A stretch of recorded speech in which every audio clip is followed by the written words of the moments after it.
ነዲኡ ኣሲሮም ወሲዶም ኣብ ናይ ምርምር ቦታ ኣትዮም ከለዉ ኣጋጣሚ ንዕኡ ኣብኡ ትወልድ ንዕኡ ንምክልኻል ኣብ ትገብሮ ብዙሕ ጻዕሪ ድማ ህይወታ ይሓልፍ እንተኾነ ግን ንሱ ምስ ሰባት ዋላ እኳ ተዓበየ ብሓደ ዝተፈጥረ ኣጋጣሚ ምኽንያት ንዓለይቱ ደጊፉ ኣንጻር ሰባት ይለዓል።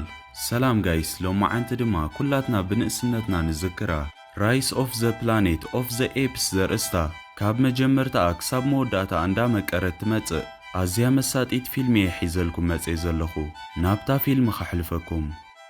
እዛ ፊልም ኽጅምር ከላ ናይ ህባይ ጉጅለ ብሰላም ብጫካ እንዳተጓዕዙ ኸለዉ እተን ረጋቢት ግን ሃንደበት ክነፍራ ምስ ጀመራ እቲ መራሒኦም ደው ኢሉ ቅንዕ ኢሉ ይርኢ። ሽዑ ንሽዑ ድማ ሃደንቲ ካብቲ ዝነበርዎ ቦታ እንዳወፁ ከሳደድዎም ይጅምሩ። ሓንቲ ህበይ ግን ጎያ ካብኦም ዋላ እኳ ተምለጠት ብተዳልዩ ዝነበረ መጻወድያ ተታሒዛ ኣብ ናይ ሓፂን ጋቢያ ይእትውዋ። እታ ኣዝያ ዝፈርሐት ህበይ ድማ ነቶም ገዲፋቶም ትኸይድ ዘላ ዓሌታ እንዳረኣየት እንዳረሓቐት ትኸይድ። ድሕሪ ዝተወሰነ ግዜ ድማ ዶክተር ዊል ሮድማንን ሮበርት ፍራንክሊን ዝተባህሉ ሰባት ነታ ኣቐዲማ በቶም ሃደንቲ ዝተታሕዘት ህበይ ሕጂ ብዘውፁላ ስም ብራይት ኣይስ ነቲ ዝሃብዋ ሕቶ ክትምልሶ ብምርኣዮም ኣዝዮም ሕጐሱ። ዊል ድማ እዚ ዝተዓወትሉ ስራሕ ንሓለቕኡ ስቴቨን ጃኮብስ ይሕብሮ። ከምኡ ድማ እዚ ን5 ዓመታት ዝሰርሖ LLZ-112 ቫይረስ ከም ዝተዓወትሉ የረጋግጸሉ። ኣብ ሰባት ንዝግበር ፈተናታት ድማ ፍቓድ ይሓትት። ስለዚ ድማ ስቲቨን ንዊል ንኽፈቕደሉ ነቲ ዝሰርሕዎ ፕሮጀክት ናብቶም ሓለፍቲ ንኸቕርብ ይነግሮ። ዊል ድማ እቲ ኣኼባ ምስ ተዳለወ እታ ህበይ ናይ ሉከስ ሕቶታት ክትምልስ ከም ዝኽኣለት ብምጥቃስ እቲ መጽናዕቶም ከቕርብ ይጅምር። ካብኡ ድማ እሙርኣ ቅልጡፍን በሊሕን ክገብሮ ዝኽእል ናይ ጅን ሕክምና LLZ-12 መድሃኒት ከም ዝሃብዋን እዚ ዝረኸብዎ ነገር ድማ ናይ ኣልዛይመር መድሃኒት ከም ዝኾነ የቕርበሎም። ኣብቲ ናይ ፈተና ቦታ ድማ እቲ ሓላዊ ናብቲ ዝተዳለወ መደብ ንብራይት ኣይስ የዳልዋ። እንተኾነ ግን ሃንደበታ ኣዝያ ትሓርቕ። ፍራንክሊን በቲ ትፈትዎ ዝስተ ነገር ከረጋግኣ ዋላ እኳ ትፈተነ ካብቲ ዝነበረቶ ምስ ወፀት ግን ክትርብሽ ትጅምር። ቀፂላ ድማ ናብቲ ተኣሲራትሉ ዝነበረት ገዛ ተመሊሳ ንኽትኣቱ ትፍትን። እንተኾነ ግን ናይ ፍራንክሊን ናይ መደንዘዚ ሽጉጥ ምስ ረኣየት ሽዑ ንሽዑ ካብቲ ቦታ ተሃድም።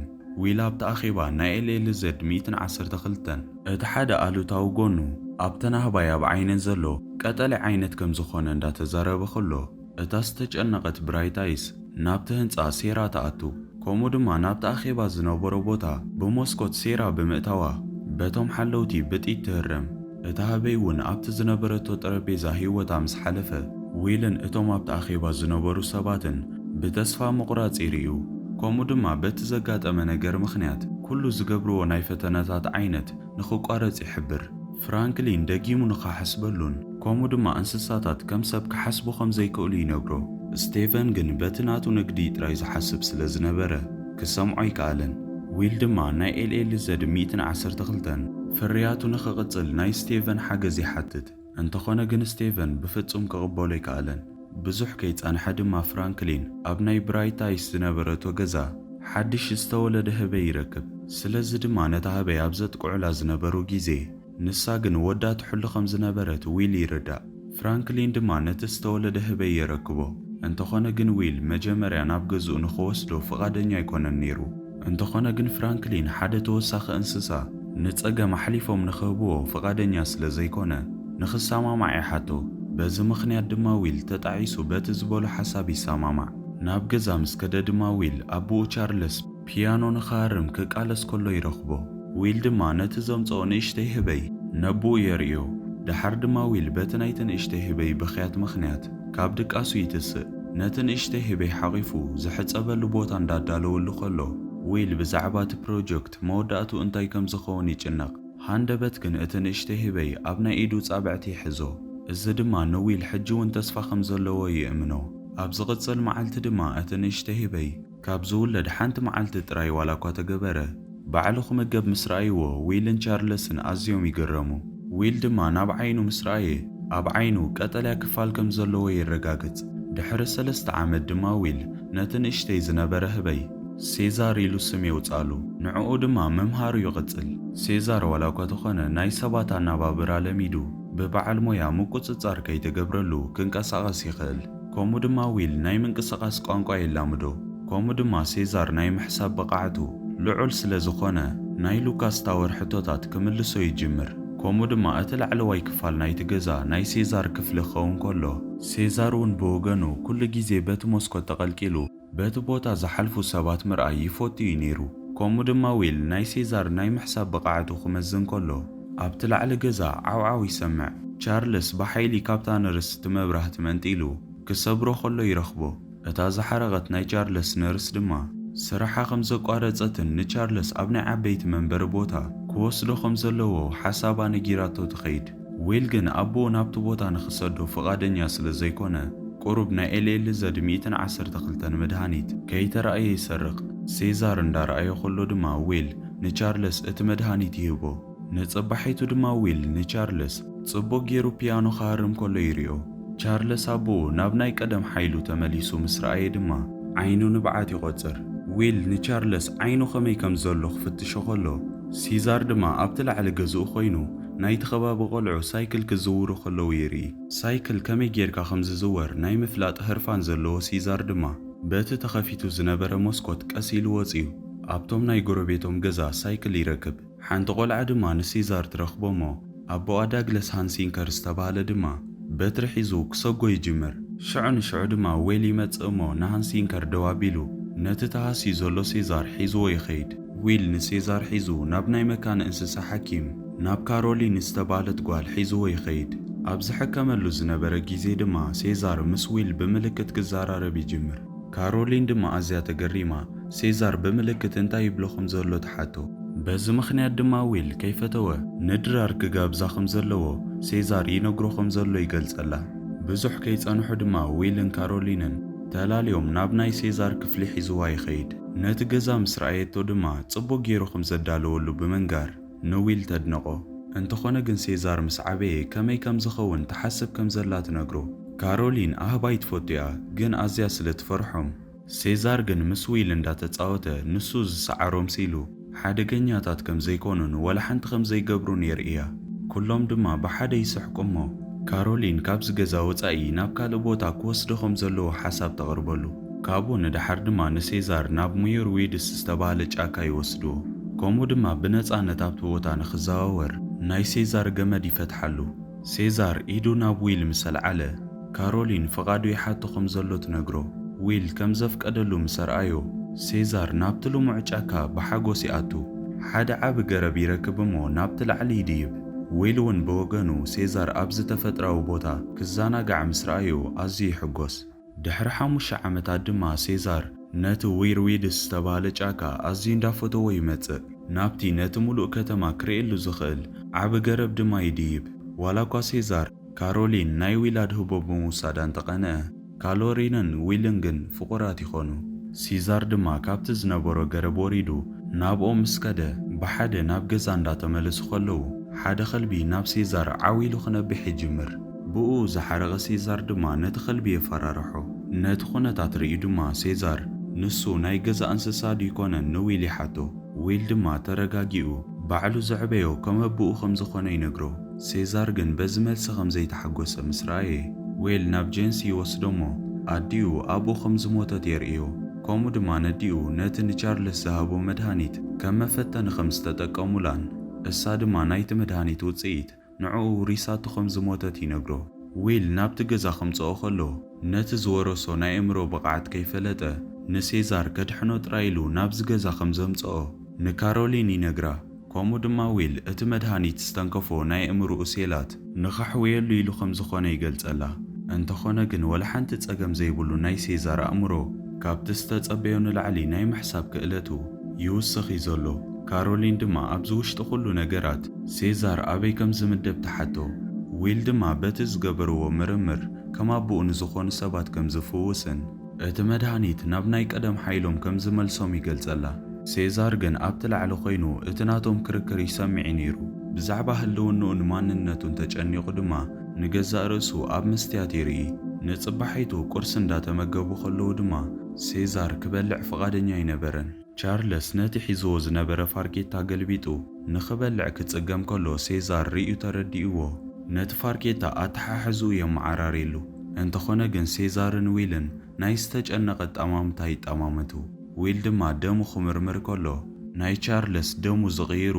አንቲቦዲ አካላት ከም ዘመን ጨው ይፈልጥ እዚ ከምዚ ለኸሎ ቻርልስ እንዳተጓዓዘ ኸይዱ ናብ ናይ ሃንሲንከር መኪና በሓጎስ ይኣቱ ነታ መኪና የተሰአ እንተኾነ ግን ሽዑ ምስተን ካልኦት መኪና ይጋጩ ሃንሲንከር ድማ በዚ ሓሪቑ ነቲ ኸረድኦ ዝፅዕር ዘሎ ቻርልስ ዓዊሉ ይዛረቦ ሴዛር ድማ ኣብቲ ላዕሊ ገዝኡ ኮይኑ ይሪኦም ነይሩ እቲ ነገር ምስ ከበደ ድማ ሴዛር ተሃዊኹ ቀልጢፉ ኸይዱ ንሄንሲንከር ኣብ መሬት ኣውዲቑ ይቕጥቅጦ ሄንሲንከር ድማ ሽዑ እንዳጎየ ይሃድም ሴዛር ግን ኣብ ልዕሊኡ ደይቡ ኣዝዩ ስለ ዝሓረቐ ንሃንሲንከር ኣጻብዕቱ ይነኽሶ ኣብቲ ሽዑ ግዜ ድማ ቻርልስ ንኸቋርፅ ዓዊሉ ይዛረቦ እዩ ነይሩ ሴዛር ከዓ ዝገበሮ ተረዲእዎ ብጣዕሳ ናብ ቻርልስ ከይዱ ይሕቆፎ እቶም ብኡ ዝፈርሑ ጎረባብቱ ድማ ካብኡ እንዳረሓቑ ይርእይዎ በዚ ምኽንያት ድማ ሴዛር ካብ ገዝኡ ብመኪና ብጆን ላንግዶን ብወዱ ዶጅ ከምኡ ድማ ብኻልእ ሓላዊ ብሮድኒ ናብ ዝምራሕ ናይ እንስሳታት መጽንሒ ቦታ ይውሰድ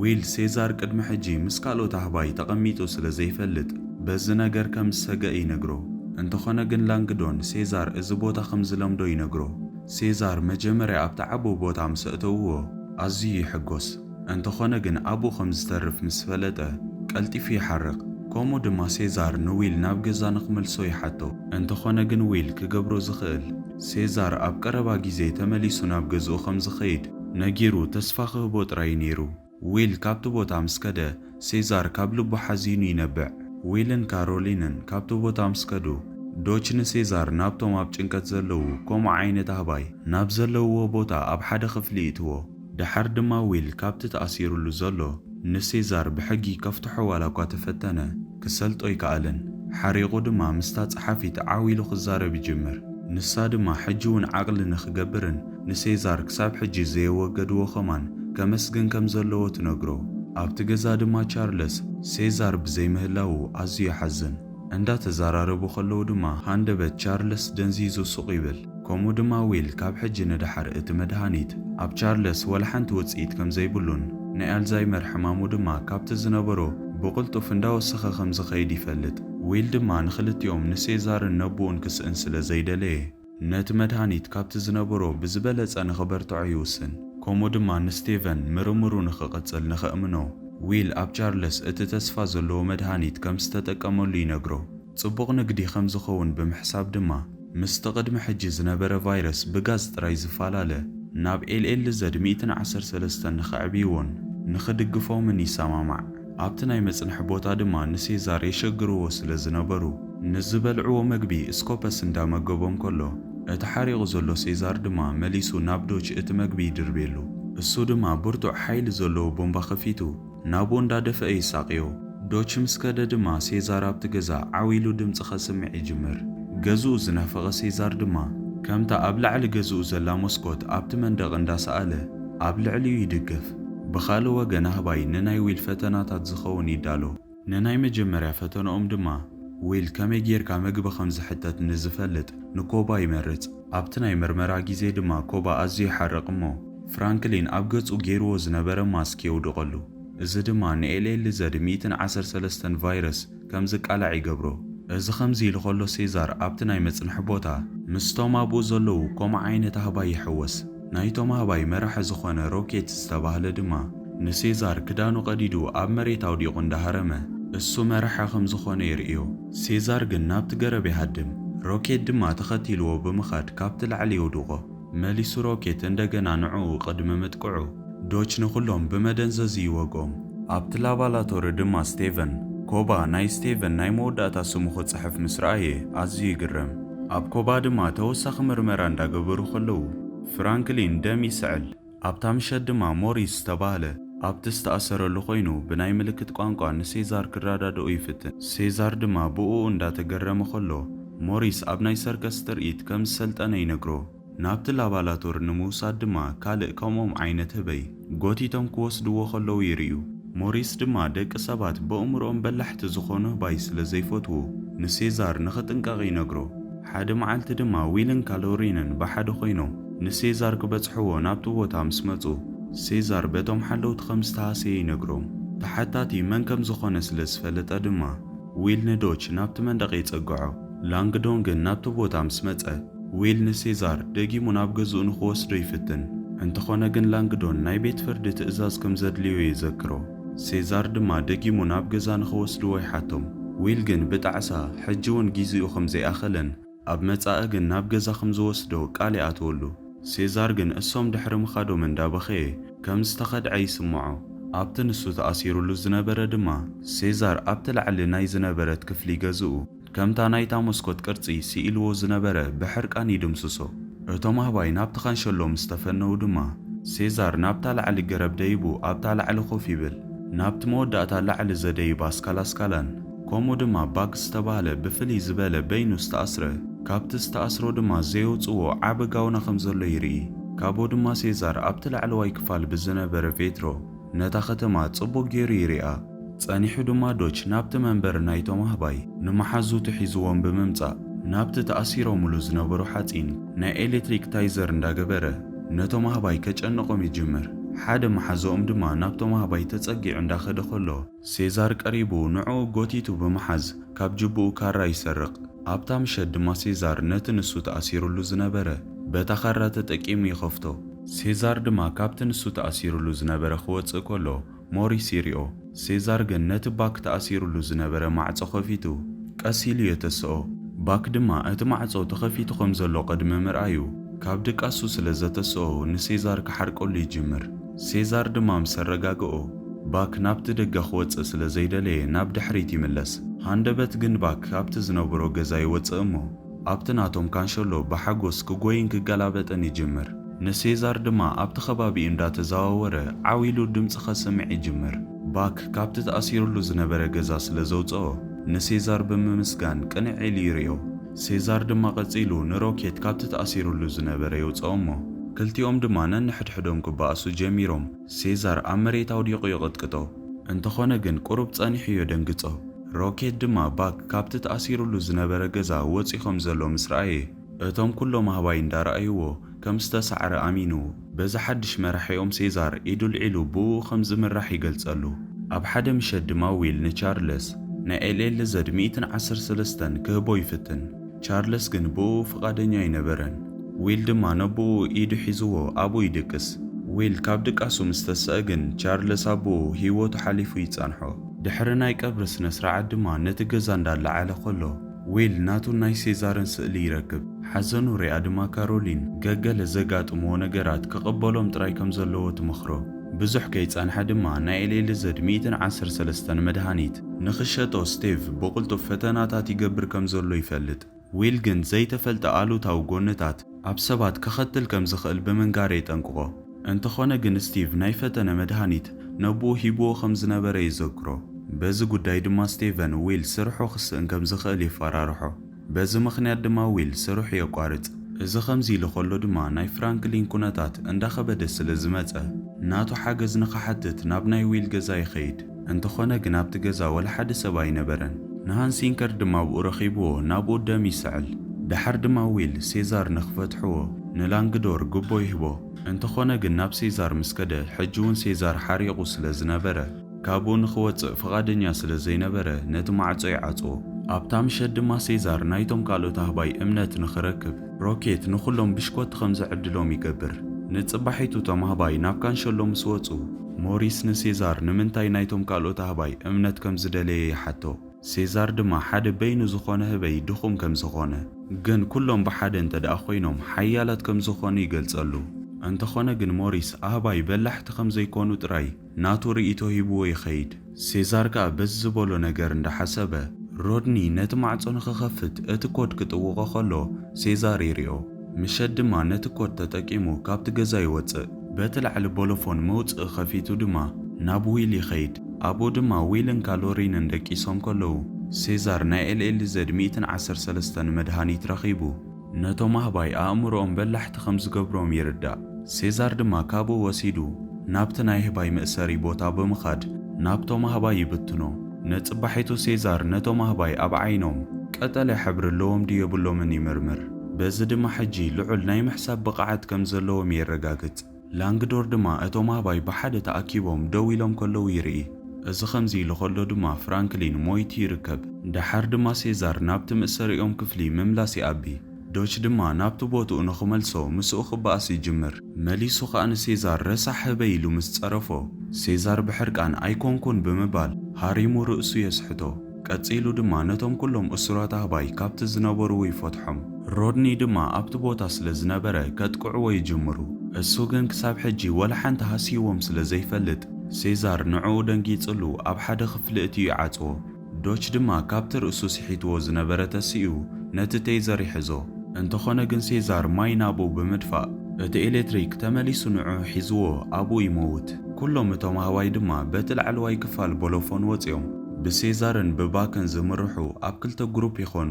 ንጽባሒቱ ዊል ናይ ሴዛር ክፍሊ ኣቐድም ኣቢሉ ተኸፊቱ ከም ዝነበረ የስተውዕል። በዚ ምኽንያት ድማ ናብቲ ናይ መንበር እንስሳታት ብቴሌፎን ይድውል። እንተኾነ ግን ወላ ሓደ ቴሌፎን ክቕበሎ ኣይከኣለን። ንሱን ካሮሊንን ድማ ናብቲ ናይ መንበሪ ናይቶም ኣህባይ ምስ ከዱ እቲ ቦታ ብትንትን ኢሉ ይጸንሖም። ዝተቐደደ ናይ ኤልኤልዘድ 113 መድሃኒት ኣብ ጥቓ ዶች ይረኽቡ። ንሮድኒ ምስ ረኸብዎ ድማ ሴዛር ክዛረብ ከም ዝጀመረ ይነግሮም። በቲ ናይቲ ከተማ መንገዲ ድማ እቶም ኣህባይ በቲ ግራብ ክሓልፉ ምስ ጀመሩ እቶም ኣብኡ ዝነበሩ ሰባት ይስንብዱ። እቶም ብሴዛር ዝምርሑ ግሩፕ ድማ ናብቲ ላቦራቶሪ ይበጽሕሞ። ንኮባን ነቶም ካልኦት ተኣሲሮም ዝነበሩ ህባይ እንዳፈትሑ ነቲ ላቦራቶሪ ክዕንውዎ ይጅምሩ። ስቴቨን ብኤልኤልዘድ 113 መድሃኒት ምኽንያት ፍራንክሊን ከም ዝሞተ ይድወለሉ። ናብቲ ዝተሰባበረ ላቦራቶሪ ምስ ኣተወ ድማ ኩሎም እቶም ኣህባይ ኣብ ላዕሊ ኮይኖም ንዕኡ ክርእይዎ ከለዉ ይርኢ። እንዳጎየ ይወፂ ድማ ብሄሊኮፕተር ይሃድም። ኣብ ናይ መካነ እንስሳታት ድማ ነቶም ኣብኡ ዝነበሩ ህባይ ሪኦም እንዳተዘናግዑ ከለዉ ባክ ግን ሃንደበት ናብኦም እንዳጎየ ይመጽእ። እቶም ሰባት ድማ ብፍርሒ ካብቲ ቦታ ክሃድሙ ይጅምሩ። ባክ እቶም ኣህባይ ነቲ ተኸሊሎምሉ ዝነበሩ ሓጺን ምስ ኣፍረሶ እቶም ኣህባይ ካብቲ ተኣሲሮምሉ ዝነበሩ እንዳወፁ ነቲ ዝተሰብረ ሓጺን እንዳሓዙ ከም መሳርያ ይጥቀሙሉ።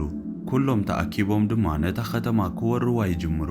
ኣብ መንገዶም ድማ ሓደ ህበይ ብናይ እንስሳታት ተቋጻጸርቲ ይተሓዝ።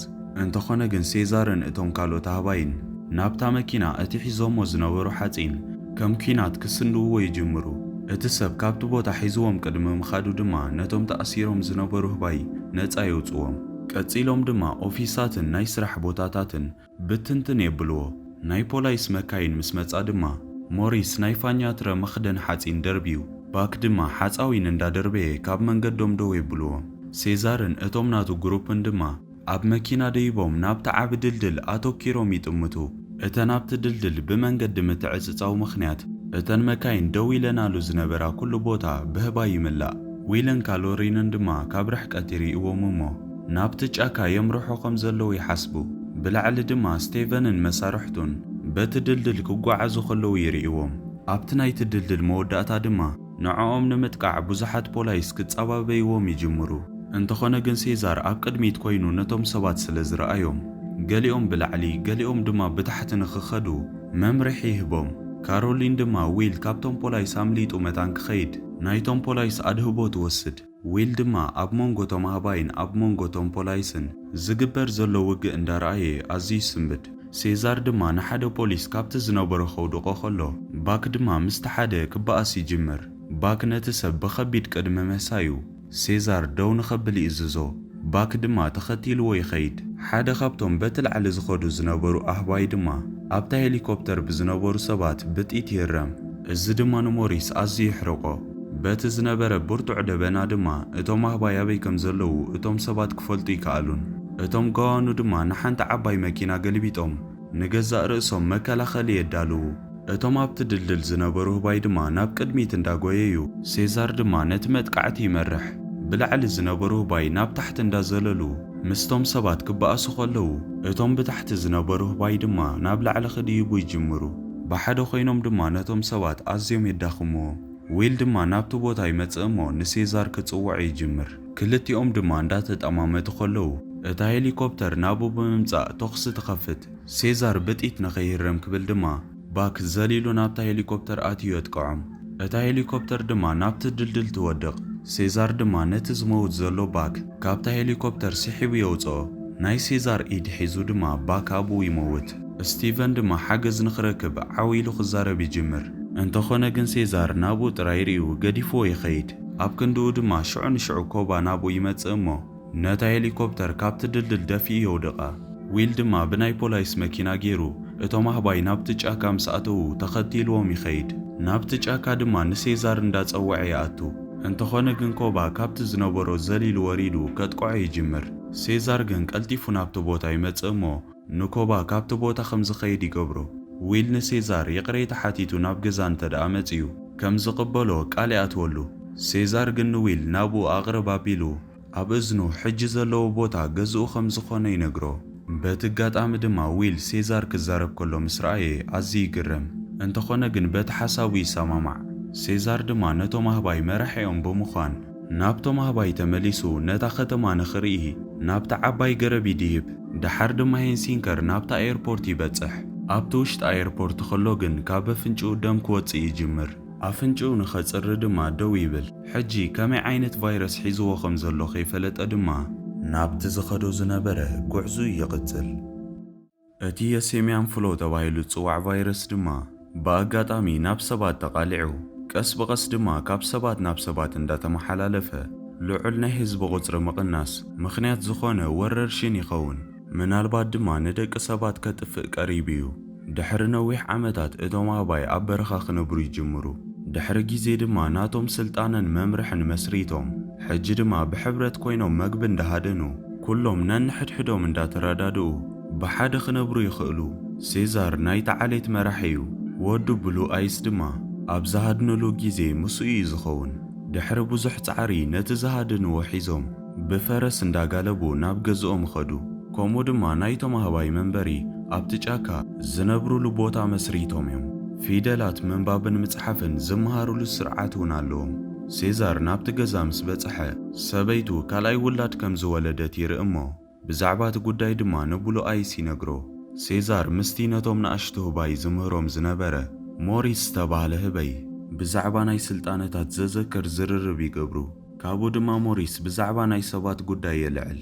ሴዛር ቀደም ምስ ሰባት ይነብር ስለ ዝነበረ ክሳብ ሕጂ ብኡ ተሓስብ ዲኻ ኢሉ ይሓቶ።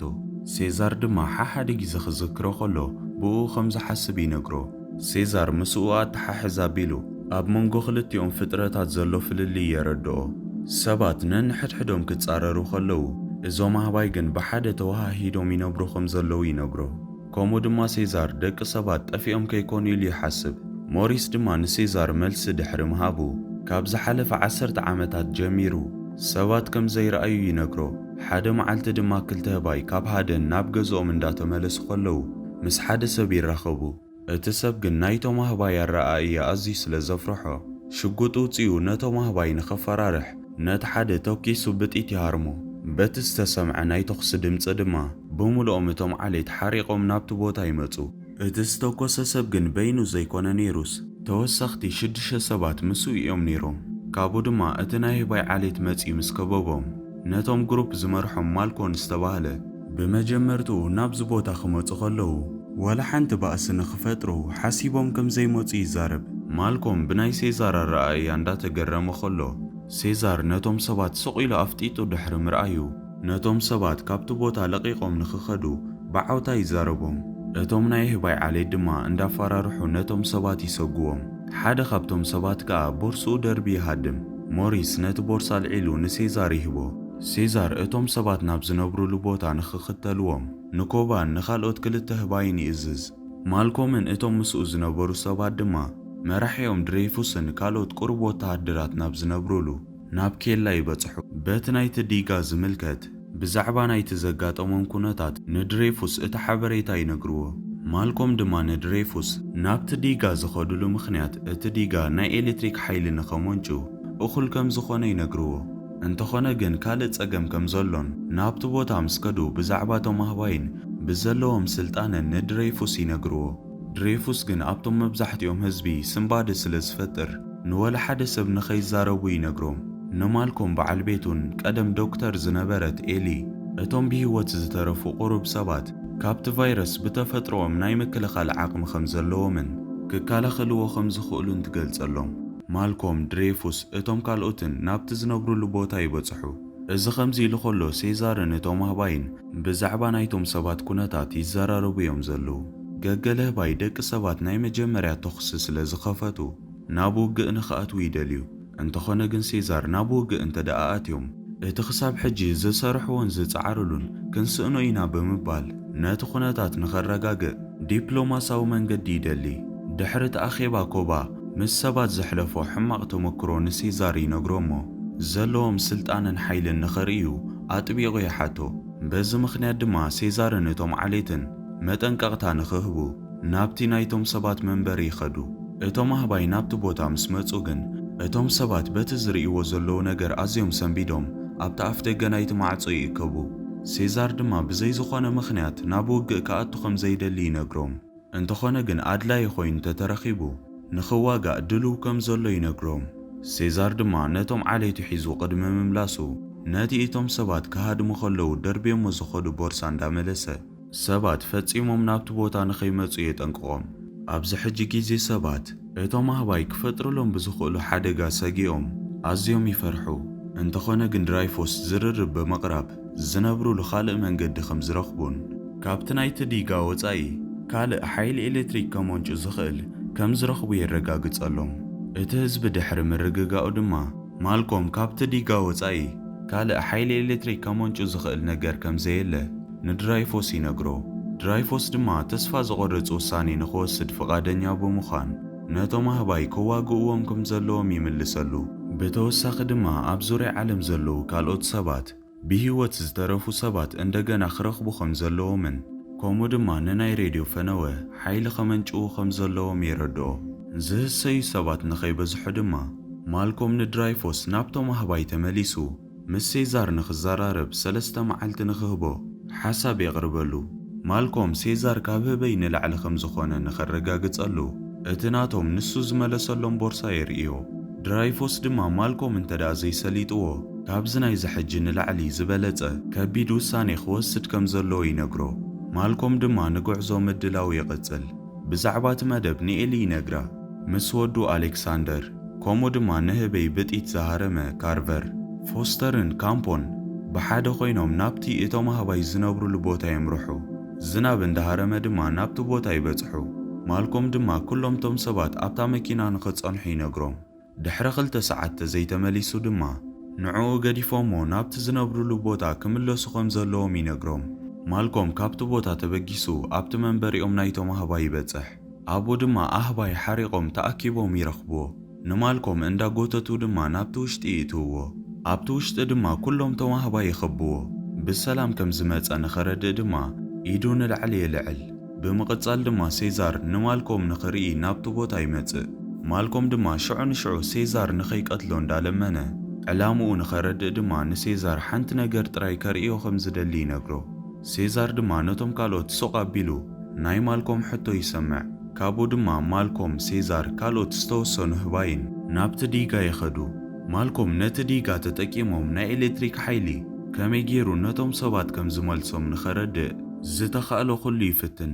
ማልኮም ብሴዛር እንዳተገረመ ሴዛር ኤሌክትሪክ ከመንጭኡ ከም ዝደለዩ ይርዳእ። ማልኮም ወሲኹ ድማ ነቶም ኣህባይ ንኸሃስዩ ወላ ሓንቲ ዕላማ ከም ዘይብሎም ይገልጸሉ። ሴዛር ድማ ብኸምዚ ዓይነት መልክዕ ስርሖም ንኸካይዱ ይሰማማዕ። እንተኾነ ግን ኩሉ ዝሓዝዎ ሽጉጥ ንኸረክቡ የጠንቅቖም። ኣብቲ ዓሌት ኮባ ሰባት ሓይሊ እንተደኣ ተዋሂብዎም ሓደጋ ክፈጥሩሎም ከም ዝኽእሉ ብምርዳእ ብናይ ሴዛር ሓሳብ ከም ዘይተሰማምዐ ይገልጽ። ሴዛር ድማ እዚ ዝገብር ዘሎ ኣብ መንጎ ሰባትን ኣህባይን ሰላም ንኽፈጥር ጥራይ ደልዩ ከም ዝኾነ ይነግሮ። ኮባ ግን ብሕርቃን ብሰባት ምኽንያት ዝገደፈሉ በሰላ እንዳርኣየ እዚ ዝወሰኖ ነገር ጌጋ ከም ዝኾነ ይዛረብ። እንተኾነ ግን ሴዛር ልዕልዩ መራሒ ከም ዝኾነ ምስ ገለጸሉ ሽዑ ንሽዑ ሱቕ ይብል። ንጽባሒቱ እቶም ግሩፕ ኣብ ውሽጢ ናይ ሴዛር ቁፅጽር ኮይኖም ስርሖም ክሰርሑ ምስ ጀመሩ ኮባን ኣብ ትሕቲኡ ዘለዉ ህባይን ተሓቢኦም ሴዛር ከይፈለጠ ናብቲ ናይ መንበሪ ናይቶም ሰባት ይኸዱ። ኣብኡ ድማ ሽጉጥን ዝተፈላለየ መሳርያታትን ዝተቐመጠሉ መኻዚኖ ብሕቡእ ይረኽቡ። ኮባ ኣብቲ ናይ መሳርያ መቐመጢ መኻዚኖ ከሎ 2 ሽጉጥ ዝሓዙ ሰባት ምስ ረኣይዎ ሽጉጦም ናብኡ ይዕቅኑ። ኮባ ድማ ኣማራፂ ስለ ዘይነበሮ ወላ ሓንቲ ሓደጋ ከም ዘይፈጠር ብምምሳል ነቶም ሰባት ንኸታልል ኣብ ቅድሚኦም እንዳሳዕስዐን ዝተፈላለዩ ምንቅስቓሳትን እንዳገበረ ገርሂ ይመስል። ከምቲ ኮባ ዝተጸበዮ ድማ እቲ ጠባይ ምርዳእ ዝኣበዮም ቶም ሰባት ኮባ ዝጠፍአ ህበይ ከም ዝኾነ ብምሕሳብ ሱቕ ኢሎም ይሰድዎ። በዓል ማልኮም ድማ ኣብ ሓደገኛ ቦታ ኣብቲ ትቦታት እንዳሰርሑ ከለዉ ናይቲ መንደቕ ፍርስራስ ይወድቆም። ኣብ ከምዚ ዓይነት ሓደጋ ከለዉ ድማ ካርቨር እግሩ ይህሰእ።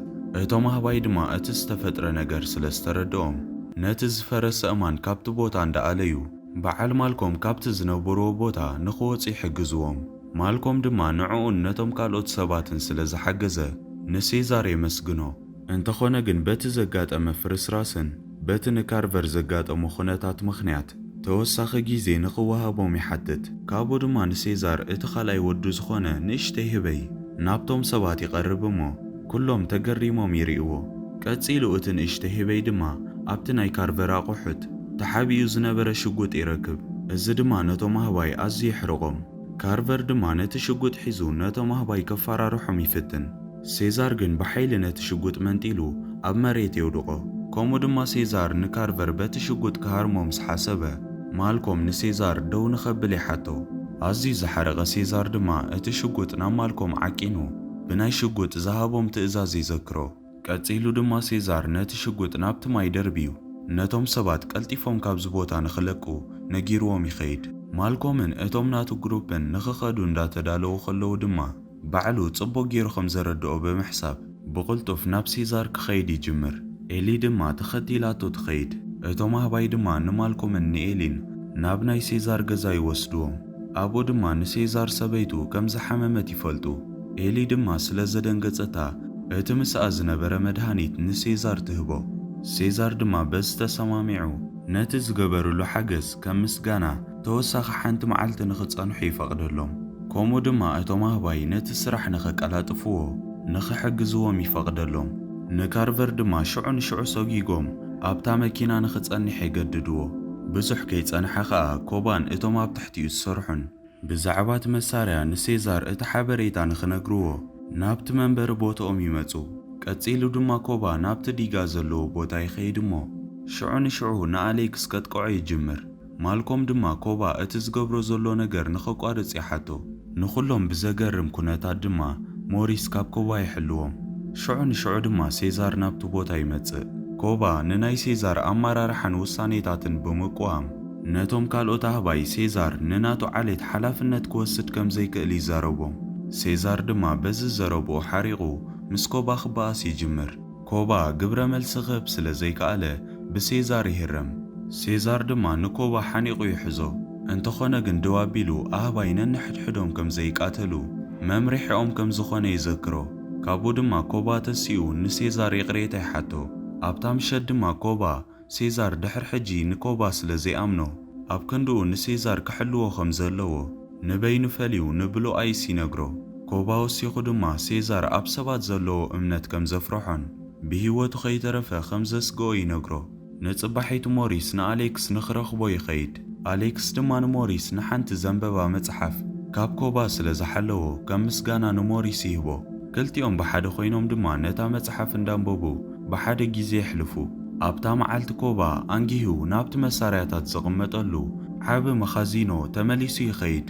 እቶም ካልእ መዓልቲ ኣብቲ ቦታ ረኺብዎም ዝነበሩ ወዳት እንዳሰተዩ ይረኽቦም። ኮባ ግን ደጊሙ የታልሎም። ኣብዚ ግዜ ድማ ኮባ ነቲ ሽጉጥ መንጢሉ ነቶም ሰባት ኣብኡ ቀቲሉ ነታ ሽጉጥ ሒዝዋ ይኸይድ። ማልኮምን እቶም ናቱ ግሩፕን ኣብቲ ዲጋ ዘለዎ ቦታ ኣብ መወዳእታ ነቲ ጀነሬተር ኣዕርዮም ወዲኦም የጻፍፍዎ። ኣብታ ምሸት ድማ እቶም ግሩፕን ሴዛርን ኣብቲ ጫካ ናይ ነዳዲ ቦታን ምስ ዝተኣከበ ነዳድን ይረኽቡ። ከምኡ ድማ እቶም ግሩፕ እንዳተሓጎሱ ማልኮም ስርሖም ከም ዝወድኡን ኣብ መወዳእትኡ ናብ ገዝኦም ከም ዝምለሱ ንሴዛር ይነግሮ። ሴዛር ድማ ንማልኮም ከም ዝኣምኖ ይነግሮ እሞ ክልቲኦም ሰላም ይበሃሃሉ። ሴዛር ኣብቲ ናይ ደቂ ሰባት መንበሪ ቦታ መብራህቲ ከም ዝመጸ ንኸረጋግጹ ናብቲ ናቶም መንበሪ ይወስዶ። ካብኡ ድማ ኩሉ ነገር ኣብ ጽቡቕ ኩነታት ከሎ ሴዛር ነቲ ሽጉጥ ሒዙ ተሓቢኡ ናብቲ መንበሪኦም ቦታ ዝኣቱ ዘሎ ንኮባ ይሪኦ። ኮባ ድማ ከይተረኣየ ንሴዛር ተኪሱሉ ይሕባእ። ካልኦት ምስኡ ዝኾኑ ህባይ ድማ ነቲ መንበሪኦም ቦታ ይቃጽልዎ። በዚ ምኽንያት ድማ ኣብ መንጎቶም ህባይ ረብሻ ይፍጠር። ሞሪስ ንማልኮምን ነቶም ናቱ ግሩፕን ሃዲሞም ንኸምልጡ ነጊርዎም እንታይ ይፍጠር ከም ዘሎ ቀልጢፉ ይርዳእ። ኮባ ድማ ንሴዛር ክቐትሎ ድሕሪ ምፍታኑ እቲ ተኽሲ ደቂ ሰባት ከም ዝጀመርዎም ሲሉ ክዛረብ ይጅምር። ካብኡ ድማ ኮባ ከም ሓድሽ መራሒኦም ኮይኑ نتوم هباي أكيبو مستوم سبات وقع نخجمرو كلا ععلوم يجمر بخالو وغن أبتنا يدك سبات منبر بوتا مبرهت سلز متساتلوم أزيوم يمزح قوسو زلو دريفوسن اتوم مسؤ زخون سباتن ولا قواتخونو أب موداتا نا إلكتريك حيل سلز رخبو أب كالوت كتماتات مزلو سبات كزارارو يجمرو إذا خمزي لخلوغن اتوم هباي نتناي مسارياتات مقمت مخازينون داوررو كابتو بوتا بزح مسارياتات يسرقو دريفوس دما شعون شعو انتاي كم استفتر تحبريتا سلز بوصحو كابت زنبرو بوتا وطيو نتوم ناتو وتهدر تعتيقو نخواقا يدالو دريفوسن اتوم ناتو سباتن دما نتدبن حليفوم اتوم نايهباي عليت كساب زموتوهم بتتنقق يتصاوبيو اتوم نايهباي عليت دما انداتو كوسوناب قدميت يمصو دريفوسن اتوم مسؤ زنبرو سباتن دما كابت هندبتاو تخص تحبيهم شعون شعو دما كابت تحبيهم وزنبرو تسيهم نابتو مهباي كتوكسو يجمرو أب مونغو خلتيوم دما برتع وقي يخفت بلو آيس أحوات خموتون بهيوت نخنبرو كقالو سخلو يرئي كابو دما كوبا ناب حدا فرس زليلو يدي بمو كلتا شقوت حيزو كبيد متقعتي يجمر دريفوس ولا كواتخوانا شعون شعو أربجي بمتقواس نتدفي يتيزحلو انتخوانا جن اتو مهباي ناي مجمريا ناي مكلخال مسمر حليفهم ناب قدميت اندادفو مستزنبرا بزحوم كسبغس أزيوم نتوم سباتي جانقوهم حانت تانك دما أب مونغو تومهباي آتيا انداتو كوست بوزحتا هباي كتهارم تجمر كوبا دما نزز توعيلو مستوم أبتا تانك زنبورو سبات تبايسو نتا تانك دوي بلا تومهباي دما انداتو واغو مليسوم ناب قدميتي خدو درايفوس دما نتوم هزبي كابت زنبر وررا كحلوهم سلزي كالي بفرحي يرئي اتوم أبتجاكا زنبورو سبات دما نسيزار أزيو تهاسيو أبتجاكا رخيبومو تحاقاقيزوم نابتا مكينا يتوو سيزار دما انتاي كم استفتره نتو مرد أبيوم زلو سبات هباي توكيسو خمزة هارمو ينقروم اتوم ناي هباي عليت نخلو تقوات أزيرمو اتوم سبات كابوم كهدمو اتوم هباي دما نعوم اندا ساددو محازي قتلو حاد سب دما بدفرت نتوم هباي دوكو بلوم يفتن انتو خونقن كوبا هاري مرؤس يسحتومو نحاد خابتو هباي نتسب نخقتلو يئززو انتو خونقن سيزار كمز مقبار سلا زي فوتو زنبره كسامعي كالن كوبا دما بوو حريقو نتهبي قوتي توسيدو كابتل على بالاسو صديفو يقتلو كوبا دما غتيلو نبلو ايسن نتوم كالو تسترفو هباين فرحي فترلوم كومو دما كوبا حج حدش مرحي امكم زخونه ينقروم اتوم هباي نتوم كلهم سبات اكيبوم حيزوم نخا اسروهم ناب حد بوتا يوسدوهم مالكومن اتوم ناتو جروبن دما نابتا قدم سيزار زنبرلا زنبر ختما يبصحو ابو دما نابتا ناي قدم ناي سيزار غزا يخدمو اتوم جروب قدم سيزار مسبي نبر كم زنبره يفلطو مالكم دما سيزار تهاسين قسيلون سلزنبره زدلي نعو زخون مدهانيت نخمص نابت منبريوم زنبرو بوتا كم زملسني الي نغرا اتوم هباي دما نتوم سبات بحصينا بستسرح بوتا انداسرو كوبا نخالوت هباي انداسدده كالوت سبات انت دارخيبوم حيزوم نخمصوم يززوم اب مونغوتوم حزب دما بلو ايس تغريمو موريسن كالوت هباين كومو دما نسيزار تأمنت زخونه باي تأسيرو ميرئي موريس دما نبلو آيس نغزا رؤسو نخحلو ينقرو مالكم دما نابتو بوتا يبتحمو قلتيفو ناب غزا آتو نت مدهاني توسيدو دما كخيد مسحسبه اتو مهباي ابت تقا معصو سلزنبرو كابت غزا نخوت يصقم مالكم ابو خلو دما حدا شقوت زحزه بيرئي اغاطام غن زهبي بلو آيس ينيرو كومو دما سيزار كساب حجي بهيوت كمزلو مالكم ينقرو بلو آيسن سيزارن دما اندغنا ابت سيزار زنبرو بوتا بحقوس يراخبو كومو دما سيزار نبلو آيس بزعباتي كوبا نعو زغبرو نغر ينقرو ابتا مشد دما سيزار جيغون بزعبا سبن هباين زلوو جيغا امنتنا طمامتان يردا بلو آيس دما نسيزار بعل موريس كم استأسرون حدا خابوم آشون استباله دما كم زموتا ينقرو سيزار ابز حجي جيزي نكوبا دوكو بلو سلزدلي بلو آيس كم زحجزو ينقرو نصبحيتو بلو آيس نتوم استأسرو أهواي نتصان خوص مدبي وص ابتا مشد ما نتوم زحلوهم زنبرو هباي نابتا اوتوبس كم زموص يقبر بموريسن بتوم كالو تابو زنبرو هباين حجز نتوم زحلوهم زنبرو هباي يوقدوهم مستوم ابت بوتا تأسيروم زنبرو سبات دما يفتحو سيزار بوغانو دما ابت زارغ غزا ناي قدم زحلف غيزيات كذكر يجمر ኣብ ካሜራ ምስቲ ናይ ቀደም ዋንኡ ብሓደ ኮይኖም ተቐዲሖሞ ዝነበሩ ቪድዮ ተመሲጡ ይርኢ። ማልኮም ግን ናብቲ ገዛ ይኣትሞ ብሉ ኣይስን እቶም ካልኦት ተኣሲሮም ዝነበሩ ዝተፈትሑ ኣብቲ ቦታ ክሳብ ዝበጽሑ ንቑሩብ ግዜ ይዕልሉ። ምስ መጹ ድማ ብሉ ኣይስ ንሴዛር ኮባ ሕማቕ መደብ ኣውፂኡ ከም ዘሎ ይነግሮ።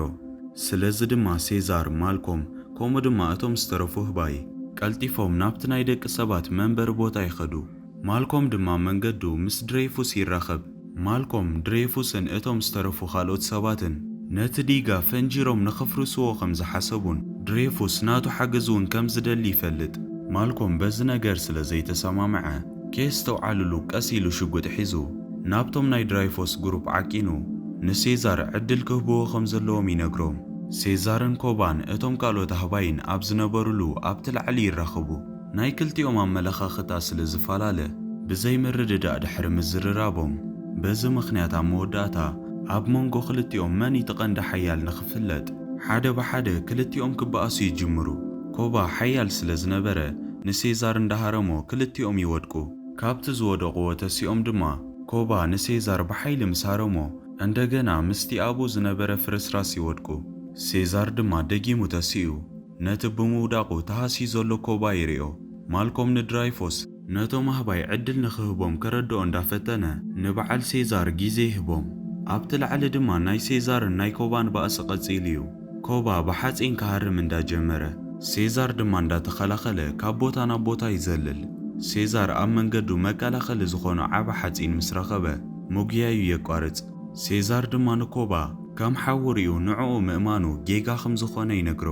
ኮባ ግን ነቲ ሴዛር ሒዝዎ ዝነበረ መከላኸሊ እንዳሃረመ ንናቱ ዓሌት ነህባይ ጥራይ ኢሉ ከም ዝዋጋእ ንሴዛር ይነግሮ። ሴዛር ግን ንገዛእ ርእሱ ጥራይ ከም ዝዋጋእ ብምንጋር ንኮባ ይመልሰሉ። ኮባ በቲ ሴዛር ዝተዛረቦ ነገር ኣዝዩ ሓሪቑ እቲ ቆስሉ ክሳብ ዝህሰ ብሓይሊ ክሃርሞ ይጅምር። ሴዛር ድማ ንኸጥቅዖ ግዜ ይረክብ እሞ ኣብቲ ቆስሉ ብሓይሊ ይሃርሞ። ኮባ ክሳብ ዝወድቕ ሴዛር መመሊሱ የጥቅዖ። ኮባ ግን ብዝተኻሎ ዓቕሚ ምስኡ ምበኣስ ይቐጽል። ማልኮም ሕጂ እውን ግዜ ንኽረኽቡ ነቶም ሰባት እቲ ሽጉጥ ሒዙ ደው የብሎም። እንተኾነ ግን ድራይፎስ ሃንደበት ኣዘንጊዑ ነቲ ናይ መፈንጀሪ ሪሞት ኣብ ኢዱ ሒዞ። ድሬፉስ ንቑሩብ ግዜ ደው ኢሉ ንማልኮም ንሱ ነቶም ሰባት ጥራይ ከም ዝሓስብ ነጊሩ ንሱን እቶም ናቱ ግሩፕን ኣብኡ ኸለዉ ነቲ ሪሞት ጠዊቑ ነቲ ቦታ ይፍንጅሮ። ማልኮም ቀልጢፉ ናብ ጉድጓድ ረኺቡ ኣብኡ ይሕባእ። በቲ ፈንጂ ምኽንያት ድማ ሴዛርን ኮባን ዝነበርዎ ቦታ ካብቲ ዝነበሮ መመሊሱ ምፍራሱ ይቕጽል። ሴዛርን ገገለ ናቱ ህባይን ድማ ካብቲ ዝተፈጥረ ሓደጋ ይድሕኑ። ኮባ እውን እንተኾነ ክሳብ ሕጂ ብሂወት እዩ ዘሎ። ካብቶም ዝሞቱ ኣህባይ ድማ ሽጉጥ ይወስድ። ተስፋ ብምቑራጽ ነቶም ምስ ሴዛር ዝኾኑ ህባይን ንሴዛርን ክትኩሰሎም ይጅምር። በቲ ኮባ ዝተኮሶ ጠያይት ምኽንያት ድማ ሞሪስ ይህረም። ሴዛር ድማ እዚ ምስ ረኣየ ብሓይሊ ናብ ኮባ ዘሊሉ ብምኻድ ይሃርሞ። ኮባ ድማ ክወድቕ ቁሩብ ተሪፍዎ ኣብቲ ዝወደቐ ሓፃዊን ሒዙ ጠልጠል ይብል። ሴዛር ናብቲ ቦታ ምስ ቀረበ ድማ ኮባ ተስፋ ቆሪጹ ኣህባይነ ንሕድሕዶም ከም ዘይቃታተሉ የዘክሮ። ሴዛር ድማ ንኽሕግዞ ብምሕሳብ ኣብ ኢዱ ይሕዞ።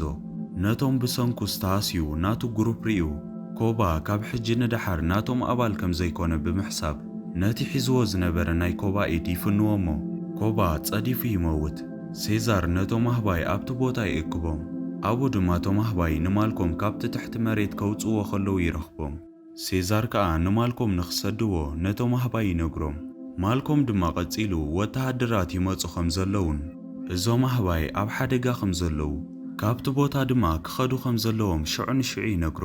ሴዛር ድማ ናይቶም ኣህባይ ጌጋ ኣሚኑ ንማልኮም ንደቂ ሰባት ኣዝዮም ስለ ዝበደሉ ምስ ደቂ ሰባት ባእሲ ከም ዝፈጠሩ ብምዝራብ ንማልኮም እቲ ውግእ ቅድሚ ምጅማሩ ንኽኸይድ ይነግሮ። ማልኮም ድማ ተፋኒዎ ካብቲ ቦታ ይኸይድ። ብሉ ኣይስን ሴዛርን ድማ ምስቶም ካልኦት ዝተረፉ ቤተሰቦም ብሰላም ይራኸቡ። እቶም ኩሎም ኣህባይ ድማ ብሓደ ተኣኪቦም ንሴዛር ደጊሞም ከም መራሒኦም ተቐቢሎሞ። ኣብ መወዳእታ ሴዛር ኣብ ቅድሚ ኩሎም ደው ኢሉ ነቲ ዝመጽእ ዘሎ ማዕበል ክጽበ ኸሎ ንሪኦ። ሳልሳይ ክፋል ክጅመር ከላ ድማ እቲ ኮባ ዝተባህለ ንደቂ ሰባት ዝጻረር ህበይ ንሱ ንዓለይ ተኽቲቱ ንሕነ ምፍዳይ ናብ ደቂ ሰባት ናይ ውግእ መጥቃዕቲ ምስ ከፈተ ብርቱዕ ውግእ ኣኸቲሉ እዩ። እቶም ሰባት ዋላ እኳ ተኾኑ ብሰሜን ናብ ዝርከብ ናይ ወተሃደራት ሓይሊ ከም ትብካልኣይ ክፋል ዝረኣናዮ ኣዝዮም ከም ዝተሸገሩ ህጹጽ መልእኽቲ ናብኦም ሰዲዶም ነይሮም እዮም። በቲ ዝተሰደደሎም ህጹጽ መልእኽቲ መሰረት ድማ ሓደ ጨካን ኮሎኔል ምስ ወተሃደራቱ ተላኢኹ ነቶም ናይ ህባይ ዓሌት ንኸጥፍኡ ይለዓዓሉ። ሴዛር ንዓመታት ካብቲ ኮሎኔል ኣምሊጡ ኣብቲ ጫካ ኣብ ዝተሓብአሉ ናይ ውግእ ቦታ እቲ ውግእ እንዳደፍአ ምስ ከደ ንሱ እውን ውግእ ንኸካይድ ይዳሎ። ኣብዚ ሕጂ ግዜ ናይ ደቂ ሰባት ናይ ወተሃደራት ግሩፕ ቀደም ብናይ ኮባ ትእዛዝ ብዝምርሑ ዝነበሩ ብናይ ኣህባይ ሓገዝ ብሕቡእ እቲ ናይ ህባይ ዓሌት ዝነብሩሉ ዝነበሩ ቦታ ይረኽብዎ። እቶም ወተሃደራት ድማ ሃንደበታዊ መጥቃዕቲ ብምኽፋት ብዙሓት ኣህባይ ይቐትሉ። ካብቶም ኣህባይ ሓደ ድማ ነቶም ክዋግኡ ተዳልዮም ዘለዉ ነቶም ኣህባይ ንኸጥቅዑ ምልክት ምስ ረኣየ ሽዑ ንሽዑ እቶም ኣህባይ መሊሶም ከቢድ መጥቃዕቲ ይጅምሩ። ዳርጋ ኩሎም ኣብቲ ቦታ ዝነበሩ ወተሃደራት ድማ ይሞቱ። ካብቶም ወተሃደራት ሓደ ፕሬቸር ዝተባሃለ ብሂወት ስለ ዝተረፈ ካብቲ ኮሎኔል ሓገዝ ንኽሓትት ደው ኢሉ ንኽጽውዖ ዋላ እኳ ተፈተነ ኣብኡ ከሎ በቶም ኣህባይ ይተሓዝ። ሴዛር ምስቶም ኣብ ትሕቲኡ ዘለዉ ሞሪስ፣ ሉካ፣ ዊተር ኣብቲ ቦታ ይበጽሑ። ኣብኡ ድማ ብሂወት ዝተረፉ ሰባት ይርዩ። ፕሬቸር ግን ንሴዛር ስለ ዝፈለጦ ይደልይዎ ከም ዝነበሩን ዝሞተ መሲልዎም ከም ዝነበረ ይነግሮ። ሴዛር ግን እቲ ውግእ ዝደለየ ንሱ ዘይኮነስ ቀደም ንዑ ብጻዩ ዝነበረ ኮባ ነቲ ውግእ ከም ዝኸፈቶ ይነግሮ። ሴዛር ድማ ቀጺሉ ኮባ ኣቐዲሙ ከም ዝሞተን ሕጂ ንሱ ዝዋጋእ ግን ንዓለይቱ ንኽሕሉ ጥራይ ከም ዝኾነ ይነግሮ። ቀደም ንኮባ ዝእዘዝ ዝነበረ ሕጂ ምስዞም ወተሃደራት ተታሒዙ ዘሎ ሬድ ዶንኪ ዝተባሃለ ህበይ ብዛዕባ ናይቲ ኮሎኔል ጭካነ ንሴዛር እንዳነገረ ይፈራርሖ። እቶም ኣህባይ ድማ በዚ ዘረቡ ሓሪቖም ንዕኡ ይሃርምዎ። ሴዛር ድማ ንዊተር ንሬድ ዶንኪ ካብቲ ገዛ ንኸውፅኦን ናብ ደገ ንኸወስዶን ይእዝዞ። ሴዛር ነቶም ዝተማረኹ ወተሃደራት ነቲ ኮሎኔል ሰላም ከም ዝደሊ ንኸርእን መልእኽቲ ንኽኾኖን ነቶም ወተሃደራት ይሰዶም። እንተኾነ ግን ዊተር ናብ ሴዛር ተመሊሱ መጺኡ ሬድ ዶንኪ ሃሪምዎ ከም ዘምለጠ ይነግሮ።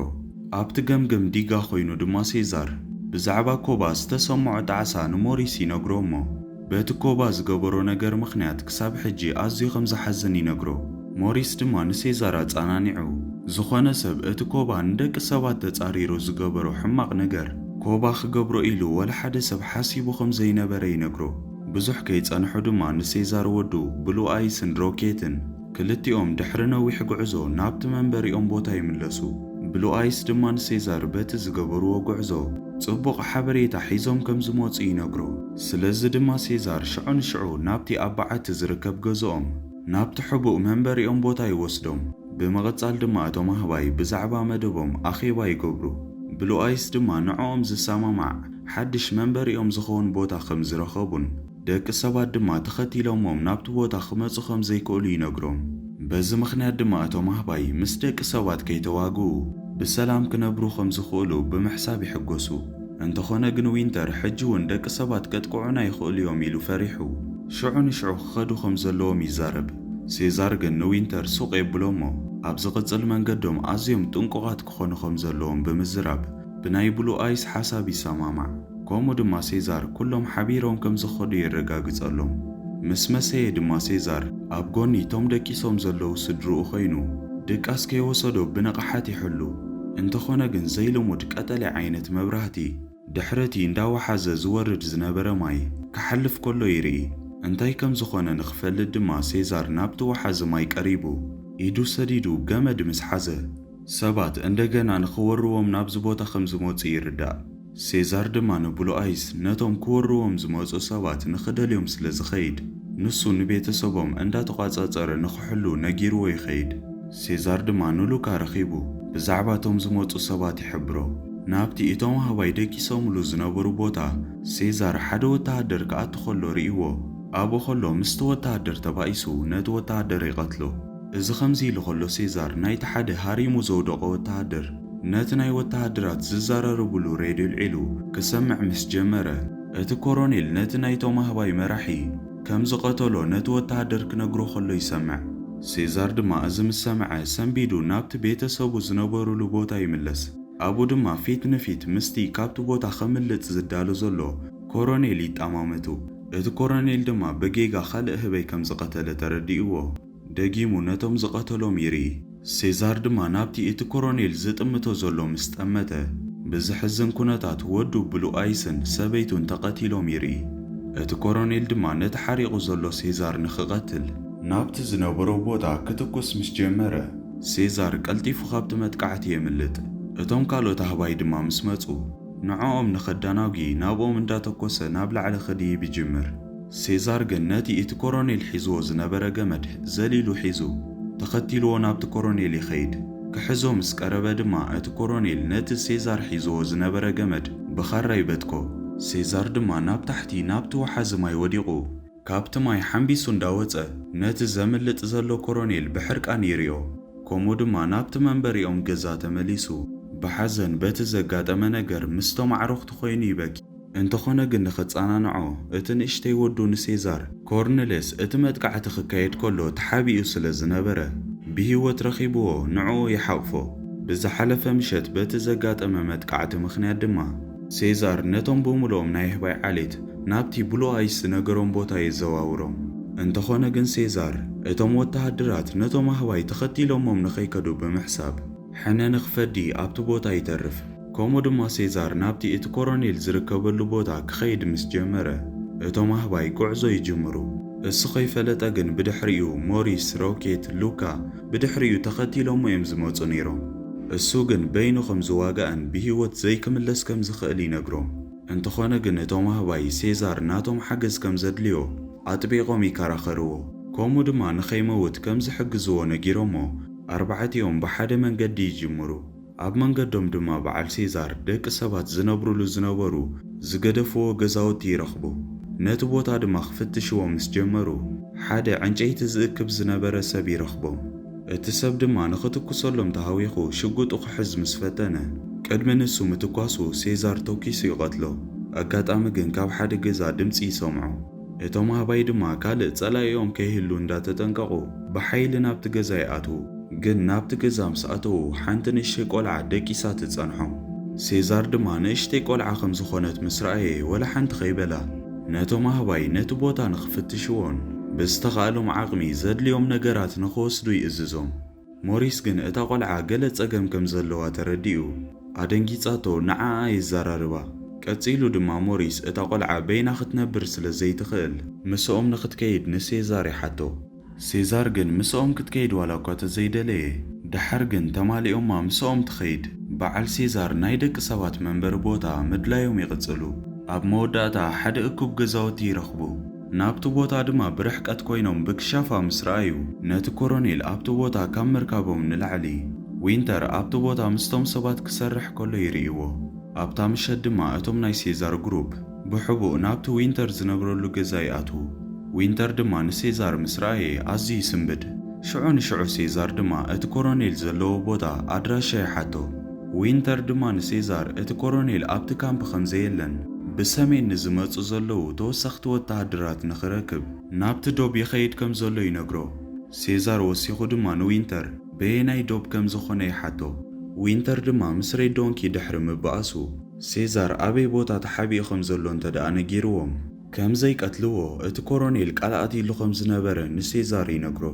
ሴዛር ድማ ነቶም ዝሞቱ ቤተሰቡ ዘኪሩ ኣዝዩ ይሓርቕ።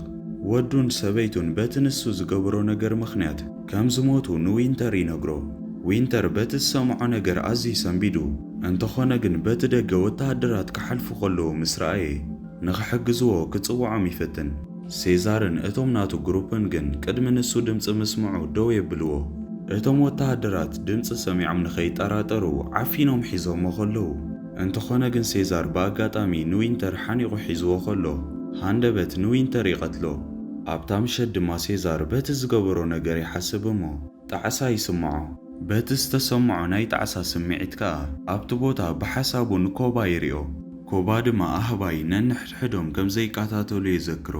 ምስ ወግሐ ድማ ሞሪስ እቶም ወተሃደራት ይኸዱ ከም ዘለዉ ንሴዛር ይነግሮ። ነቶም ወተሃደራት እንዳተኸተሉ ድማ ክኸዱ ይጅምሩ። ኣብ በረድን ጎቦታትን ዘለዎ ቦታ ምስ በጽሑ ድማ እቶም ወተሃደራት ካብ መንገዶም ደው ክብሉ ከለዉ በዓል ሴዛር ይርእይዎም። ሃንደበት ድማ ናይ ተኽሲ ድምፂ ምስ ሰምዑ ተሓቢኦም ምስ ከዱ ድማ እቲ ተኽሲ እንዳቐጸለ ምስ ከደ እቶም ናይ ሴዛር ግሩፕ በየን አንፈት ይትኮስ ከም ዘሎ ክርእዩ ይጅምሩ። እቶም ወታደራት ካብቲ ቦታ ምስ ከዱ እቲ ዝነበረ ንፋስ ድማ ምስ ሃደአ በዓል ሴዛር ናብቲ ናይ ሽጉጥ ድምፂ ስምዓሉ ዝነበረ ቦታ ምስ ከዱ ብበረድ ተሸፊኖም ዝተቐትሉ ሰባት ይረኽቡ። ነቶም ሰባት ሪኦም ድማ ነቲ ኣብ ገጾም ዝነበረ ጨርቂ ምስ ኣለይዎ እቲ ሓደ ብህይወት ከም ዘሎ ይርዩ። እንተኾነ ግን ኣብ ከቢድ ስቃይ ስለ ዝነበረ ሴዛር ንምንታይ ምስኦም ከም ዝተተኻኸሱ ክሓቶ ዋላ እኳ ተፈተነ። እቲ ሰብ ግን ክዛረብ ኣይከኣለን። ካብኡ ድማ ነታ ምስኦም ዘላ ቆልዓ ምልስ ኢሉ ይሪኣ እሞ ንሶም እውን ከምኣ ተመሳሰልቲ ክዛረቡ ከም ዘይክእሉ ይርዳእ። ሴዛር ድማ እቲ ሰብ ክመውት ቀሪቡ ክሳቐ ከሎ ሪኡ ይቐትሎ። እቶም ናይ ሴዛር ግሩፕ እቶም ወታደራት ዝኸድሉ ኣሰርናይ መንገዶም ክረኽቡ ስለ ዘይከኣሉ ኣብ ልዕል ዝበለ ቦታ ደይቦም ነቲ ከባቢኦም ክርእዩ ይጅምሩ። ኣብዚ ግዜ ድማ ሓደ ጃኬት ዝገበረ ሰራቒ ናብቲ ሓደ ፈረስ ይቐርብ። እታ ቆልዓ ምስታ ሒዛታ ዝነበረት ባምቡላ ትፃወት ስለ ዝነበረት ከይረኣየቶ እቲ ሰራቒ ነቲ ቁሕቶም ክሰርቆ ይፍትን። ሉካ ግን ኣብቲ ላዕሊ ኮይኑ ነቲ ብታሕቲ ዘሎ ሰራቒ ይሪኦ እሞ ዓዊሉ ድምፂ የውፅእ። እቲ ሰራቒ ናብቲ ፈረስ ደይቡ ይሃድም። ናይ ሴዛር ግሩፕ ድማ ካብቲ ዝነበሩ ወሪዶም ሽዑን ሽዑ የጓይዎ። እንተኾነ ግን እቲ ሰራቒ ብቕልጡፍ ከይዱ ነቲ ፈረስ ኣብ ሓደ ሰባት ዘይነብሩሉ ቦታ ደው የብሎ። በዓል ሴዛር ድማ ነቲ ሰራቒ ሒዝዎ እሞ እንተኾነ ግን እቲ ሰራቒ ህበይ ከም ዝኾነ ይፈልጡ። እቲ ህበይ ድማ ባዴብ ከም ዝበሃል ነጊሩ ይላለዮም። ግን ናይቶም ኣህባይ ናይ ምልክት ቋንቋ ይርድኦን እዩ። ባዴብ ድማ ካብቲ ቀደም ሴዛር ዝነበሮ መካነ እንስሳ ከም ዝመፀ ይነግሮም። ከምኡ ድማ ባዴብ ኣተሓሒዙ እቶም ካልኦት ኣህባይ ቅድሚ ነዊሕ ዓመታት ከም ዝሞቱን ብህይወት ዝተረፈ ንሱ ጥራይ ከም ዝኾነ ይነግሮም። ባዴብ በይኑ ይነብር ስለ ዝነበረ ካልኦት ናቱ ዓሌት ኣህባይ ብምርካቡ ተሓጊሱ ካብቲ ናቱ መግቢ ይህቦም። ሴዛር ድማ ነቲ መግቢ ይሪኦ እሞ ንባዴብ ነቲ መግቢ ካበይ ከም ዘምፅኦ ይሓቶ። ባዴብ ድማ እቲ መግቢ ካብቲ እቶም ወታደራት ዘለውዎ ካብ ዶብ ከም ዘምፅኦ ይነግሮ። ሴዛር ድማ ንባዴብ ናብቲ እቶም ወታደራት ዘለዎ ቦታ ንኽወስዶም ኣጥቢቑ ይሓቶ። ባዴብ ግን ኣዝዩ ስለ ዝፈርሐ ክሰምዖ ኣይከኣለን። ምስ መሰየ እቶም ግሩፕ እቲ ምሸት ኣብኡ ይሕልፍዎ። ባዴብ ድማ ብዛዕባ እታ ቆልዓ ንሴዛር ይሓቶ። ሴዛር ከዓ እታ ቆልዓ ብዘይከኦም ካልእ ዝካናኸና ሰብ ከም ዘይብላ ይነግሮ። ባዴብ ድማ ቀፂሉ ሴዛር ዝሓዘነ ከም ዝመስል ይነግሮ እሞ ደቂ ኣለዎ ኻዶ ኢሉ ይሓቶ። ሴዛር ከዓ ብዛዕባ ቤተሰቡ ይነግሮ። ባዴብ ከዓ በቲ ዝሰምዖ ነገር ኣዝዩ ይሓዝን እሞ ንዕኡ እውን ኣብቲ ዶብ ውላድ ከም ዘለዎ ይነግሮ። ከምኡ ድማ ባዴብ ምስ ሴዛር ስምምዕ ይገብር። ንወዱ ንኽረኽቦ እንተደኣ ሓጊዞሞ ናብቲ ዶብ ከም ዝወስዶም ይነግሮ። ንጽባሒቱ ምስ ወግሐ እቶም ናይ ሴዛር ግሩፕ ብናይ ባዴብ መምርሒ ናብቲ ዶብ ይኸዱ። ናብቲ ቦታ ምስ በጽሑ ድማ ንሉካ ቀሪቡ ነቲ ቦታ ንኽሪኦ ይእዝዞ። እንተኾነ ግን ቀሪቦም ነቲ ቦታ እንዳረኣዩ ከለዉ ዝሕልው ሰባት ይርዩ። ሉካ ድማ ንሴዛር ደፊኡ ነቲ ሓደ ይቐትሎ። እቲ ሓደ ሰብ ድማ ንሴዛር ንኽቐትሎ ሽጉጥ ዓቂኑ ይፍክረሉ። ግን ሮኬት እቲ ሰብ ናብ ሴዛር ቅድሚ ምትኳሱ መፂኡ ሃርሞ። ሉካ በቲ ባእሲ ከቢድ ማህሰይቲ ስለ ዘጋጠሞ እቶም ግሩፕ ናብ ዝሓሸ ቦታ ይምለሱ። ንሉካ ድማ ክመውት ቀሪቡ ምስ ረኣይዎ ኣዝዮም ይሓዝኑ። ሞሪስ ድማ ንሴዛር ሕጂ ሕነ ምፍዳይ ኣቋሪፁ ምስቶም ካልኦት ኣህባይ ንኽሕወስ ንሴዛር ይልምኖ። ሮኬት ግን ንናይ ሞሪስ ሓሳብ ተቃዊሙ ንሉካ ሕነ ንኽፈዲሉ የለዓዕሎ። ካብኡ ድማ ሞሪስ ንሴዛር ከም ኮባ ይቕየር ከም ዘሎ ኣጊሂዱ ይነግሮ። ሴዛር ግን በዚ ዘረቡ ኣዝዩ ይሓርቕ እሞ ከይዶም ምስቶም ካልኦት ኣህባይ ንኽሕወሱ ይነግሮ። ሴዛር በይኑ ናብቲ ናይ ወታደራት ካምፕ ይኸይድ። ኣብ መንገዱ ድማ ዝተወሰኑ ህባይ ተቐቲሎም ኣብ ዕንጨይቲ ተኣሲሮም ይርኢ። ሴዛር ነቲ መንበር ናይቶም ወታደራት ክርኢ ተሃዊኹ ናብቲ ጫፍ ይኸይድ። ብተስፋ ቁርፀት ኣብቲ ናይ ወታደራት ቦታ ተኣሲሮም ዘለዉ ብዙሓት ኣህባይ ይርኢ። ካብቶም ብድሕሪኡ ተኣሲሮም ዝነበሩ ህባይ ድማ ሓደ ብህይወት ስለ ዝነበረ ሽዑ ንሽዑ ካብቲ ተኣሲርዎ ዝነበረ ይፈትሖ። ከምኡውን እንታይ ከም ዝተፈጥረ ይሓቶ። እቲ ህበይ ድማ ከም ዝተባእሱን እቲ ኮሎኔል ግን ከም ዘይቀተሎምን ኣብ ክንድኡ ድማ ከም ባርያ ከም ዝገበሮም የረድኦ። እቲ ህበይ ግን ተዛሪቡ ከይወደአ ህይወቱ ይሓልፍ። ሽዑ ንሽዑ ድማ ሬድ ዶንኪ ንሴዛር ብድሕሪኡ መፂኡ ሃሪሙ ርእሱ የስሕቶ። ሴዛር ካብቲ ወዲቕዎ ዝነበረ ምስ ተበራበረ ኣብቲ ናይ ኮሎኔል ገዛ ከም ዘሎ ይፈልጥ። እቲ ኮሎኔል ድማ ንሴዛር በይኑ ስለ ዝጸንሖም ንምንታይ ምስቶም ናቱ ዓሌት ኣህባይ ንምንታይ ከም ዘይራኸብ ንኽፈልጥ ከም ዝተሃወኸ ይነግሮ። ከምኡውን ነቶም ኣህባይ ካብቲ ተኣሲሮሙሉ ዝነበሩ ንኽፈትሖም ከምኡ ሓሲቡ መጺእ እንተደኣ ኮይኑ ይሓቶ። ሴዛር ግን ንዕኡ ክቐትል ኢሉ ከም ዝመጸ ይምልሰሉ። ቀጺሉ ድማ እቲ ኮሎኔል ኣብታ ምሸት ንመን ከም ዝቐተለ ይሓቶ። ሴዛር ድማ ይምልሰሉ። እቲ ኮሎኔል ድማ ንዕኡ ንኽቐትል ናብቲ ቦታ ከም ዝመጸ ይነግሮ እሞ ነቲ ዝፈጠረሉ ሓዘን ድማ የቕሬታ ይሓቶ። ካብኡ ድማ ንሴዛር ከመይ ገይሩ ንዕኡ ከም ዝረኸቦ ይሓቶ። ሴዛር ድማ ሓደ ሰብ ከም ዝነገሮን ተወሰኽቲ ወተሃደራት ንኽረክብ ነቶም ኣህባይ ጠቕሊሉ ንኸጥፍኦም ንዕኡ ንኽሕግዝዎ ብሰሜን ወተሃደራት ይመጹ ከም ዘለዉ ተሓበሬታ ከም ዝበጽሖ እውን ይገልጸሉ። እቲ ኮሎኔል ድማ ነቲ ጉዳይ ናብ ጎኒ ገዲፉ ንሴዛር ናብ ደገ ኣውፂኦም ናብ ሓደ ክፍሊ ይእትውዎ። ኣብቲ ውሽጢ ክልተ ዝተፈላለየ ክፍልታት ኣሎ። እቲ ሓደ ንዓበይቲ ህባይ ክኸውን ከሎ እቲ ሓደ ድማ ናይቶም ንኣሽቱ ህባይ መንበር እዩ። ሴዛር ድማ ወዱ ኮርኔሌስ ኣብቲ ናይ ንኣሽቱ ህባይ መንበሪ ቦታ ኮይኑ ክጽውዖ ከሎ ይርኢ። ሴዛር በቶም ናይቶም ኣህባይ ኣረኣእያ ኩሉ ነገር ከም ብሓድሽ ሓስቦ እሞ እቶም ናቱ ዓሌት ኣብዚ ተኣሲሮም ከም ዘለዉ ስለ ዝፈለጠ በቲ ዝገበሮ ነገር ኣዝዩ ይጠዓስ። ንጽባሒቱ እቶም ወተሃደራት ናይቲ ቤት ማእሰርቲ ማዕጾ ይኸፍትዎ እሞ እቶም ምስቶም ወተሃደራት ዝኾኑ ህባይ ነቶም ኣህባይ ናይ ባርነት ስርሖም ንኽጅምሩ የገድድዎም። ሴዛር ድማ እቶም ኣህባይ መንደቕ ንኽሰርሑ ይግደዱ ከም ዘለዉ ይፈልጥ። እቶም ሰባት ንምንታይ መንደቕ ክሰርሑ ከም ዝደለዩ ተገሪሙ ከባቢኡ ክከታተል ይጅምር። ከምኡ ድማ ኣብቲ ልዕሊ መንደቕ ናይ ውግእ መሳርያታት ከም ዘሎ ይስተውዕል። ሓደ ካብቶም ኣህባይ ድማ እቶም ናይ ህባይ ዓሌት ይጠሚ ከም ዘለውን ንመዓልታት ዝኣክል ማይን መግብን ከም ዘይተዋህቦም ይነግሮ። ብኸምዚ ዓይነት መልክዕ ኣብ ዝቕጽልሉ ዝነበሩ ጊዜ ድማ ካብቶም ተዳኺሞም ዝነበሩ ህባይ ሓደ ኣብ ሓደጋ ይኣቱ እሞ ዓውዓው ይፍጠር። እቶም ወተሃደራት ድማ ንሬድ ዶንኪ ነቲ ህበይ ንኽቐጽዖ ይእዝዝዎ እሞ እሱ ድማ ክቕጥቅጦ ይጅምር። ሴዛር ግን ንሬድ ዶንኪ ደው ንኸብል ይእዝዞ። እቶም ካልኦት ኣህባይ ዋላ እኳ ተኾኑ ኣብ ጎኒ ሴዛር ደው ኢሎም ብምቁዋም ናብቶም ወተሃደራት ድምፆም ከስምዑ ይጅምሩ። ካብኡ ድማ እቲ ኮሎኔል ንሴዛር ንኸምጽዎ ንበዓል ሬድ ዶንኪ ይእዝዞም።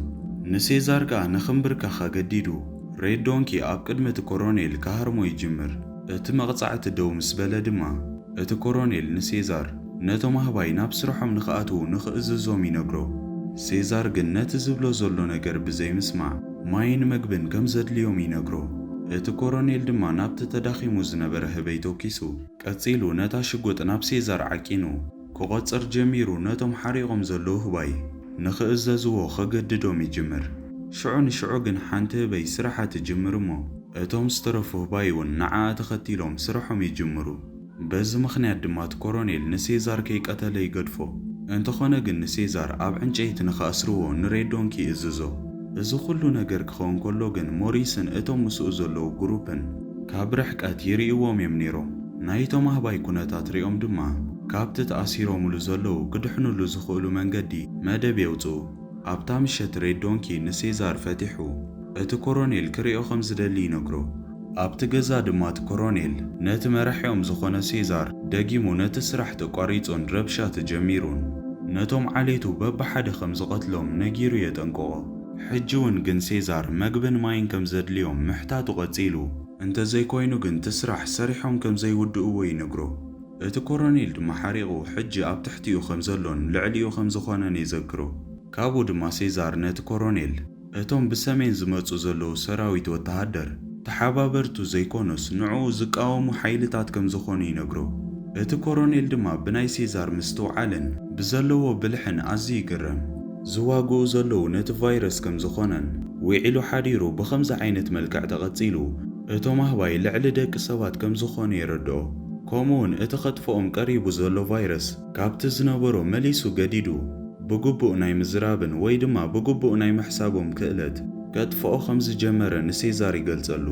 እቲ ናይቲ ቫይረስ ሕማም ዝጀመረ ድማ ብወዱ ከም ዝኾነን እሱ ድማ ነቶም ዝተረፉ ሰባት በቲ ቫይረስ ከይተታሕዙ ንኽጸንሑ ክብል ንወዱ ባዕሉ ከም ዝቐተሎ ይነግሮ። ካብቲ ሽዑ ጊዜ ንድሓር እቲ ኮሎኔል ነቶም በቲ ቫይረስ ዝተታሕዙ ሰባት ንኹሎም ብዘይ ዝኾነ ርህራሄ ከም ዝቐተሎም። በዚ ምኽንያት ድማ እቶም ናይ ሰሜን ወተሃደራት ንሱ ስለ ዘስግኦም ደው ንኸብልዎ ከም ዝፍትኑ ይነግሮ። ኣብ መወዳእታ እቲ ኮሎኔል ዕላምኡ የግህዶ እቶም ኣህባይ ኣብ ዓለም ንኸይገዝኡ ንኽከላኸል ከም ዝኾነ። በዚ ምኽንያት ድማ ንሴዛር ቤተሰቡ ብምቕታሉ ሕጉስ ከም ዝኾነ ንሴዛር ይነግሮ። ሴዛር ድማ ሽዑን ሽዑ ብሕርቃን ንዕኡ ኸጥቅዖ ይፍትን እንተኾነ ግን ሬድ ዶንኪን ፕሪቸርን ደው የብልዎ። እቲ ኮሎኔል ድማ ካብቲ ዝወደቆ ተሲኡ ደው ኢሉ ንሴዛር ሓራቕ ከም ዝኾነ ይነግሮ። ኣብታ ምሸት ሞሪስን እቶም ናቱ ግሩፕን ጽቡቕ ጌሮም ንኽቋጻጸሩ ናብቲ ካምፕ ናይ ወተሃደራት ይቐርቡ። ሞሪስን ሮኬትን ድማ ናብቲ ውሽጢ ካምፕ ዝኣትውሉ መንገዲ ይደልዩ። እንተኾነ ግን ባዴብ ከምኡ ክገብሩ ከም ዘይብሎም ይነግሮም። ሓደ ወተሃደራት ድማ ክመፁ ከለዉ ምስ ሰምዑ ሽዑ ንሽዑ ካብቲ ዝነበሮ ቦታ ተኣልዮም ኣብ ካልእ ቦታ ይሕብኡ። ንጽባሒቱ ንግሆ እቶም ወተሃደራት ካብቲ ክሳብ ሕጂ ኣብ ዕንጨይቲ ተኣሲሩ ዘሎ ሴዛር ወጻኢ ነቶም ኣህባይ ኩሎም መግብን ማይን የከፋፍልዎም። ሞሪስን እቶም ናቱ ግሩፕን ድማ ብትሕቲ መሬት ፋኛትረ ዝመስል ናብቲ ናይ ወተሃደራት ካምፕ ዝወስድ መንገዲ ደልዮም ረኺቦም ብቐሊሉ ክፍሕርዎ ዝኽእሉ ተሪር ዘይኮነ ፎኪስ ቦታ ይረኽቡ። ባዴብን እታ ንእሽተይ ቆልዓን ድማ ብድሕሪኦም ኮይኖም ክልቲኦም ሴዛር ኣብ ስቓይ ከሎ ይርእይዎ። እታ ንእሽተይ ቆልዓ ድማ ብሴዛር ኣዝያ ስለ ዝተጨነቐት ባዴብ ደው ከብላ ዋላ እኳ ተፈተነ ናብቲ ካምፕ ተኺላ ትኸይድ። ሴዛር ድማ ኣዝዩ ቐሪሩ ብሓሳቡ ንኮባ ክርእዮ ይጅምር። ሴዛር ግን ኣብ ዝሓልሙሉ ዝነበረ ግዜ ሬድ ዶንኪ ኣብ ፊቱ ከም ዝነበረ ይርዳእ። ሬድ ዶንኪ ድማ ንሴዛር በቲ ናይቲ ኮሎኔል ትእዛዝ ካብቲ ተኣሲርዎ ዝነበረ ፈቲሑ ንኽሰርሕ የገድዶ። ሴዛር ኣብቲ ተኣሲሩሉ ዝነበረ ክፍሊ ደቂሱ ከሎ እታ ንእሽተይ ቆልዓ ከይተረኣየት ኣትያ እታ ናታ ባምቡላ ንሴዛር ትህቦ። ካብኡ ድማ በቶም ዝተረፉ ናይ ህባይ ሓገዝ ካብቲ ዝመፀ ዝሰትዮ ማይን ዝበልዖ መግብን ትህቦ። ካብኡ ድማ እቶም ሃባይ ንዕኡ ንኸፃናንዑ ብሓደ ኮይኖም ሕጂ እውን ምስኡ ኣብ ጎኑ ከም ዝኾኑ የርእይዎ። ኣጋጣሚ ግን ወተሃደራት ናብቲ ቦታ እንዳቐረቡ ምስ መፁ እታ ቆልዓ ኣብቲ ቦታ ስለ ዝነበረት ሞሪስን እቶም ናቱ ግሩፕን እዚ ምስ ረኣዩ ሮኬት ተኺሉ ናብቲ ናይ ወተሃደራት ካምፕ ኣትዩ እቶም ወተሃደራት ነታ ቆልዓ ንኸይርእይዋ ክሳብ ተሃድም ግዜ ንኽህባ ኣብ ቅድሚኦም ደው ይብል። እቶም ወተሃደራት ድማ ሽዑን ሽዑ ንሮኬት ይኸብዎ እሞ ሬድ ዶንኪ ናብኡ ይቐርብ። ሮኬት ድማ ምስ ሬድ ዶንኪ ክበኣስ ጀሚሩ ክልቲኦም እቲ ኮሎኔል ደው ክሳብ ዘብሎም ነንሕድሕዶም ይበኣሱ። እቲ ኮሎኔል ሕጂ እውን ተኾነ ካብቲ ካምፕ ወጻኢ ኣብቲ ደገ ዝነብሩ ካልኦት ኣህባይ ክህልው ይኽእሉ እዮም ኢሉ ስለ ዝተጠራጠረ ነቲ ከባቢ ዝቋጻጸሩ ወተሃደራት ኣዚዙ ንሮኬት ናብ ቤት ማእሰርቲ ይእትዎ። ሬድ ዶንኪ ድማ ካብቲ እቶም ኣህባይ ዝእሰሩሉ ቦታ ቅድሚ ምውፅኡ ንሮኬት ቀጥቂጥዎ ይኸይድ። ሮኬት ድማ ካብቲ ወዲቕዎ ዝነበረ ተሲኡ ንሴዛር ንኸምልጥ ንኽዳሎ ይነግሮ። ንጽባሒቱ ንግሆ እቲ ኮሎኔል ንኽሰርሕ ንሴዛር ይፈትሖ። ኣብኡ ከሎ ግን እታ ቆልዓ ንሴዛር ዝሃበቶ ባምቡላ ይርኢ። እቲ ኮሎኔል ድማ እታ ባምቡላ መን ከም ዘምጽኣን ከመይ ጌራ ኣብዚ ከም ዝበጽሐት ሕቶ ኮይንዎ ኣዝዩ ተገሪሙ ንሴዛር ይጥምቶ። ሽዑ ግን ንሴዛር ናብ ስራሕ ይሰዶ። ሴዛርን ሮኬትን ድማ ናብቲ ዝእሰሩሉ ክፍሊ ንኽበጽሑ ክንዲ ምንታይ ርሕቀት ከም ዘሎ ንኽፈልጡ ንኽዕቅንዎ ብሓደ ኮይኖም ይሰርሑ። ሴዛር ምስ ሞሪስን ምስ ባዴብን ብምልክት ቋንቋ ይዘራረቡ። ሞሪስን ባዴብን ድማ ቀልጢፎም ናብቲ ትሕቲ መሬት ዝርከብ ፋኛትረ ዝመስል ቦታ ኸይዶም እሶም እውን በቲ ትሕቲ መሬት ዝወስድ መንገዲ ገይሮም ናብቲ እቶም ኣህባይ ዝእሰሩሉ ቦታ ንኽበጽሑ ክንዲ ምንታይ ርሕቀት ከም ዘሎ ይዕቅኑ። ኣብታ ምሸት እቶም ኣህባይ ናብቲ ዝእሰሩሉ ቦታ ይምለሱ። ሬድ ዶንኪ ድማ እቲ ውግእ ድሕሪ ምሕላፉ እቲ ኮሎኔል ነቶም ኣህባይ ከም ዝቐትሎም ንሴዛር ይነግሮ። ሴዛር ግን እቲ ኮሎኔል ብፍጹም ኣይስዕርን ኢሉ ይምልሰሉ። ኣተሓሕዛ ቢሉ ድማ ንሬድ ዶንኪ እውን ንስኻ እውን ኣይትተርፍን ኢኻ ኢሉ ይፈራርሖ። ሬድ ዶንኪ ግን ዝዛረቦ ቃላት ሲኢኑ ገዲፍዎ ይኸይድ። እዚ ከምዚ ኢሉ ከሎ እታ ነቶም ኣህባይ ትሪኦም ዝነበረት ቆልዓ እቶም ኣህባይ ናብቲ ዝእሰሩሉ ቦታ ከም ዝኣተዉ ንኽትሕብር ቀልጢፋ ናብ ሞሪስ ትኸይድ። ሞሪስ ድማ ንዕኦም ብምትሕብባራ የመስግና። ሞሪስ ድማ ቀጺሉ ንሳ ብሓጎስ ዝተቐበለቶ ኖቫ ዝብል ስም የውጻላ። ባዴብ ድማ ነቲ ናብቲ ላዕሊ ዘውፅእ ጉድጓድ ፍሒሩ ኩሉ ነገር ኣዳልዩ ይውድእ። እቶም ወተሃደራት ካብቲ ቤት ማእሰርቲ ናይቶም ኣህባይ ምስ ወፁ እቶም ኣህባይ ንባዴብ ርእሱ ቀልቂሉ ይርእይዎ እሞ ስለ ዝሓገዞም እንዳመስገንዎ ናብኡ ምስ ቀረቡ ንሱ እውን ስሙ እንዳነገረ ምስኦም ክላለ ይጅምር። ሞሪስ ግን ናብቲ ዝነበርዎ ፋኛትረ ዝመስል ቦታ ማይ ይኣቱ ከም ዘሎ ይርኢ። እዚ ድማ ናብቶም ንኣሽቱ ህባይ ዝነብሩሉ ቦታ ኸይዶም ብታሕቲ ነቲ መሬት ፍሒሮም ነቶም ንኣሽቱ ህባይ ንኸውፅዎም ስለ ዘጸግሞም እዚ ነገር ንሴዛር ይሕብርዎ። ሴዛር ድማ ብቕልጡፍ ሓሳቡ ብምሃብ ነቲ ነገር የመሓይሾ። እቶም ኣህባይ ነቲ ዝሕልዎም ዝነበረ ወተሃደር ጭቃ እንዳደርበዩ ይሕርቕዎ እሞ እሱ ድማ ናብቲ እቶም ኣህባይ ዝእሰሩሉ ቦታ ነቲ ማዕጾ ኸፊቱ ኣትዩ ነቶም ኣህባይ እንዳፈራርሖም ከሎ ሮኬት ግን ናብቲ ወተሃደር ጭቃ ምስ እንዳው ይቕጽል። እቲ ወተሃደር ድማ ናብቲ ተፋሒሩ ዝነበረ መሬት ምስ ቀረበ ከምቲ ዝሓሰብዎ ናብ ታሕቲ ብእግሩ ስሒቦም ሽጉጡን ነቲ ናይቲ ቤት ማእሰርቲ መፍትሕን ይምንጥልዎ። ሮኬትን ሴዛርን ድማ ተሓቢኦም ናብቲ ናይ ንኣሽቱ ህባይ መንበሪ ክፍሊ ይኸዱ። ሴዛር ድማ ምስቲ ሓደ ዝተረፈ ወዱ ኮርኔልስ እንደገና ተረኺቡ ይሓቕፎ። እቶም ኣህባይ ድማ እቶም ንኣሽቱን እቶም ዓበይትን በቲ ዝተፋሕረ መሬት ፋኛትረ ዝመስል ቦታ ገይሮም ከምልጡ ይጅምሩ። ሴዛር ግን ናብቲ ኮሮኔል ክኸይድ ስለ ዝደለየ ኣብኡ ይተርፍ። ሽዑ ንሽዑ ግን ኣጋጣሚ ብሰሜን ዝመፁ ወተሃደራት ናብቲ ቦታ መፂኦም ከጥቅዑ ይጅምሩ። እቶም ኣብቲ ቦታ ዝነበሩ ወተሃደራት ድማ ነቶም ዝዋግእዎም ዘለዉ ንኽከላኸሉ ቀልጢፎም ይዳለዉ። ፕሪቸር ግን ኣብኡ ደው ኢሉ ይርኢ እሞ እቶም ኣህባይ ከም ዝጠፍኡን ኣብቲ ዝእሰሩሉ ቦታ ከም ዘየለውን ይርኢ። ካብቲ ናይ ወተሃደራት ካምፕ ወፃኢ እቶም ዝዋግእዎም ዘለዉ ጸላእቶም ናብቲ መንደቕ ክትኩሱ ምስ ጀመሩ እቶም ኣህባይ ንኸየምልጡ የዳናጊዎም።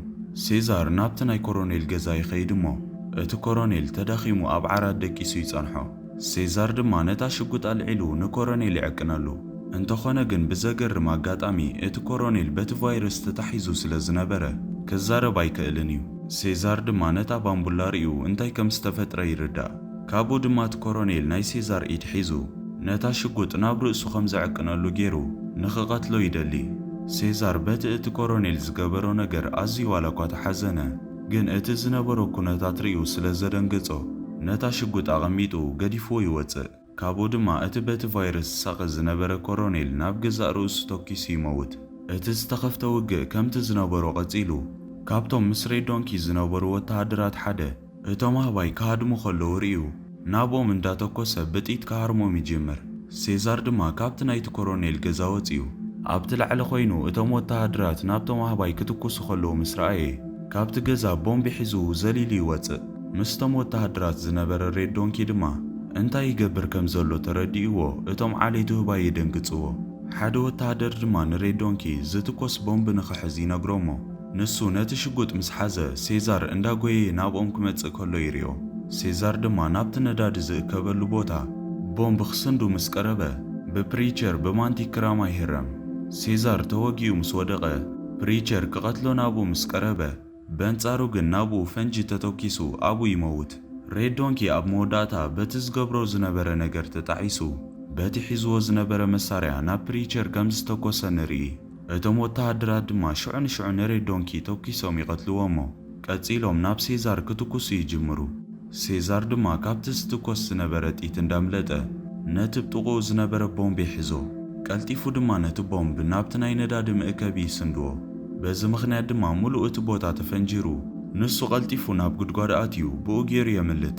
ካብኡ ድማ ናብ ደገ ይወፅእ እሞ እቶም ናይ ሰሜን ወተሃደራት ነቲ ኩሉ ናይ ወተሃደራት ካምፕ ተቋጻጺሮሞ ናብ ውሽጢ ክኣትዉ ከለዉ ይርኢ።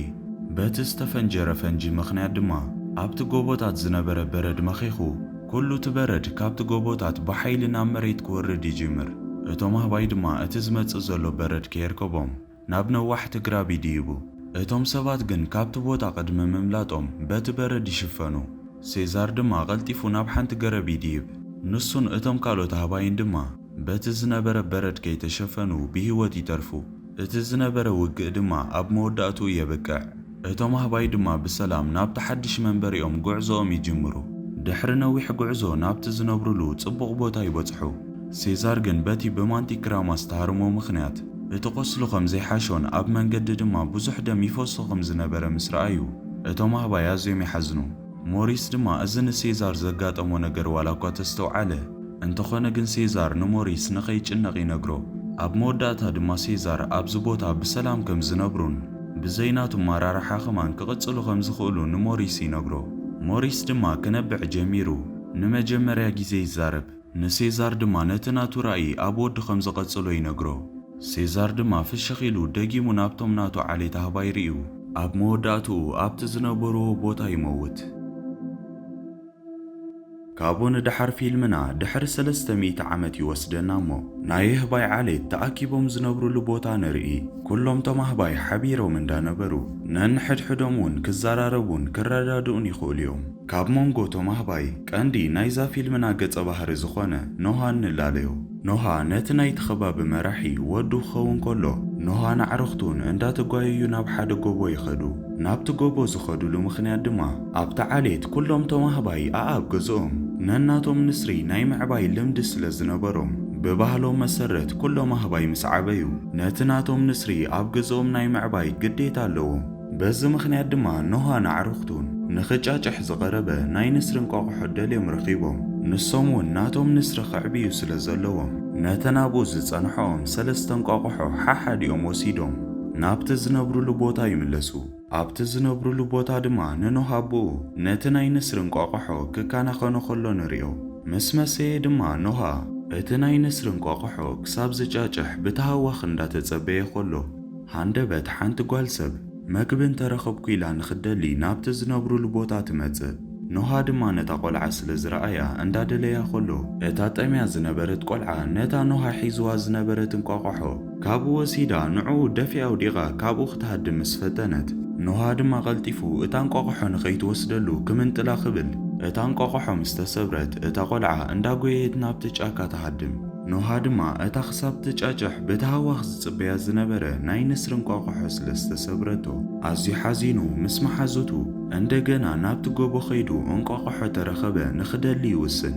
ናብቲ ጎቦ ቅድሚ ምድያቦም ግን ናቶም ዓሌት ዝኾኑ ክልተ ህባይ ኣብቲ ትሕቲ እቲ ጎቦ ተሃሪሞም ወዲቖም ይረኽብዎም። ኖሃ ድማ ጽግዕ ኢሉ ነቲ ኣዝዩ ቆሲሉ ዝነበረ ህበይ እንዳረኣዮ ከሎ ተሓንቲ ወዲቓ ዝነበረት ህበይ ተሲኣ ናብኡ ትመጽእ። ኖሃ ድማ ንዓኣ ምስ ረኣየ ቀልጢፉ እንታይ ከም ዘጋጠሞም ይሓታ። እታ ኣዝያ ተሃስያ ዝነበረት ህበይ ድማ ብኻልኦት ዓሌት ኣህባይ ይጥቅዑ ከም ዘለዉ ነጊራቶ ትመውት። ሽዑ ንሽዑ ድማ እቶም ካልኦት ዓሌት ኣህባይ መጺኦም ንናይ በዓል ኖሃን ዓሌት ብባርነት ንኽገዝእዎም ናብቲ ዝነብሩሉ ቦታ ይመጹ። ኖሃ ድማ ነቶም ከጥቅዕዎም ዝመጹ ህባይ በፍራስ ክኸዱ ከለዉ ምስ ረኣየ ካብ ገዝኡ ርሕቕ ኢሉ ስለ ዝነበረ ቀልጢፉ ናብቲ ዝነብሩሉ ቦታ ክምለስ ይጅምር። እቶም ዘጥቅዑ ዝነበሩ ህባይ ድማ በቲ ናይቲ ዓሌቶም መራሒ ብዝተዋህቦም ትእዛዝ መሰረት ነቶም ብባርነት ኣይንግዛእን ኢና ዝበሉ ህባይ እንዳቐተሉ ከጥቅዑ ይጅምሩ። መብዛሕትኦም ናይ ኖሃ ዓሌት ድማ ብመግዛእቲ ክነብሩ ስለ ዘይደለዩ ብዘለዎም ሓይሊ ዋላ እኳ ተተዋግኡ እቶም ናብቲ ቦታ መጺኦም ዘጥቅዑ ዝነበሩ ህባይ ሓይሊ ስለ ዝነበሮም ነቶም ናይ ኖሃ ዓሌት ህባይ እንዳቐጥቀጡ ነቲ መንበሪኦም ቦታ ድማ ከቃጽልዎ ይጅምሩ። ኖሃ እውን ደው ከብሎም ዋላ እኳ ተፈተነ ልዕሊ ዓቕሙ ኾይንዎ ወላ ሓንቲ ክገብር ኣይከኣለን። ሽዑ ንሽዑ ድማ ኣቦኡ ኣብ ተላዕለ ከም ዘሎ ትዝ ይብሎሞ እንዳጐየየ ናብ ኣቦኡ ይኸይድ። ኣቦኡ ድማ ካብቶም ጸላእቶም ምስ ሓደ ዓብ ጋውና እንዳተባኣሱ ከለዉ እቲ ጋውና ግን ሓያል ስለ ዝነበረ የጥቅዖ እዩ ነይሩ። ኖሃ ድማ ናብቲ ዝነበሩሉ ቦታ ይመጽእ እሞ ነቦኡ እንዳሓገዘ ምስቲ ጸላእዮም ጋውና ይበኣስ። እንተኾነ ግን እቲ ጋውና ኣዝዩ ሓያል ስለ ዝነበረ ንኖሃ ደፊኡ ጽዲፉ ነቦኡ ድማ እንዳረኣዮ ኣቡ ይቐትሎ። ካብኡ ንድሓር ድማ ነቶም ብሂወት ዝተረፉ ህባይ ባሮት ንኽገብርዎም ናብቲ መራሒኦም ኣሲሮም ይወስድዎም። እቲ ኣብቲ ገምገም ባሕሪ ናይ ዝነብሩ ዓሌት ኣህባይ መራሒ ዝነበረ ድማ ነቶም ንባርነት ተማሪኾም ዝመጹ ብዙሓት ኣህባይ ምስ ረኣየ ኣዝዩ ሕጎስ። ብኻልእ ወገን ኖሃ ድማ በቲ ዝነበረ መጥቃዕቲ ኸይሞተ ብሂወት ከም ዝተረፈ ንሪኦ። በይኑ ኾይኑ ድማ ኩሎም ዓሌቱን ቤተሰቡን ከም ዘየለው ርዩ ሕማቕ ተሰሚዕዎ ነቦኡ እውን ኣብኡ ወዲቑ ሞይቱ ምስ ረኸቦ ኣዝዩ ይሓዝን። ነቲ ሞይቱ ዝጸንሖ ኣቦኡ ብሕዙን ልቡ ድሕሪ ምቕባሩ ኣብቲ ናይ ኣቦኡ መቓብር ኮይኑ ድማ እቶም ጸላእቶም ዓሌት ነቲ ዝገበርዎ ሕማቕ ነገርን ንዕኡ ስለ ዝቐተሉን ሕነ ከም ዝፈድን ንዓሌቱን ንቤተሰቡን ንዕርኽቱን ድማ ናብ ቤቶም ከም ዝመልሶም ቃል ይኣትወሉ። ሽዑ ንሽዑ ድማ ነቶም ባሮት ኮይኖም ዘለዉ ናቱ ዓሌት ኣህባይ ነፃ ንኸውፅእ ሓደ ኢሉ መንገዱ ይጅምር። ኣብ መንገዱ ድማ ምስ ሓደ ህበይ ተራኺቡ እቲ ህበይ መጀመርያ ከጥቅዖ ዝመጸ ጸላእ ዋላ እኳ ተመሰሎ ኖሃ ግን ዓሌቱ ብኻልኦት ጸላእቲ ከም ዝተጠቕዑን ንዖም ነፃ ንኸውፅእ ይኸይድ ከም ዘሎን ይነግሮ። እቲ ህበይ ድማ ጽንሕ ኢሉ ተረጋጊኡ ናብቲ ዝነብረሉ ገዛ ይወስዶ።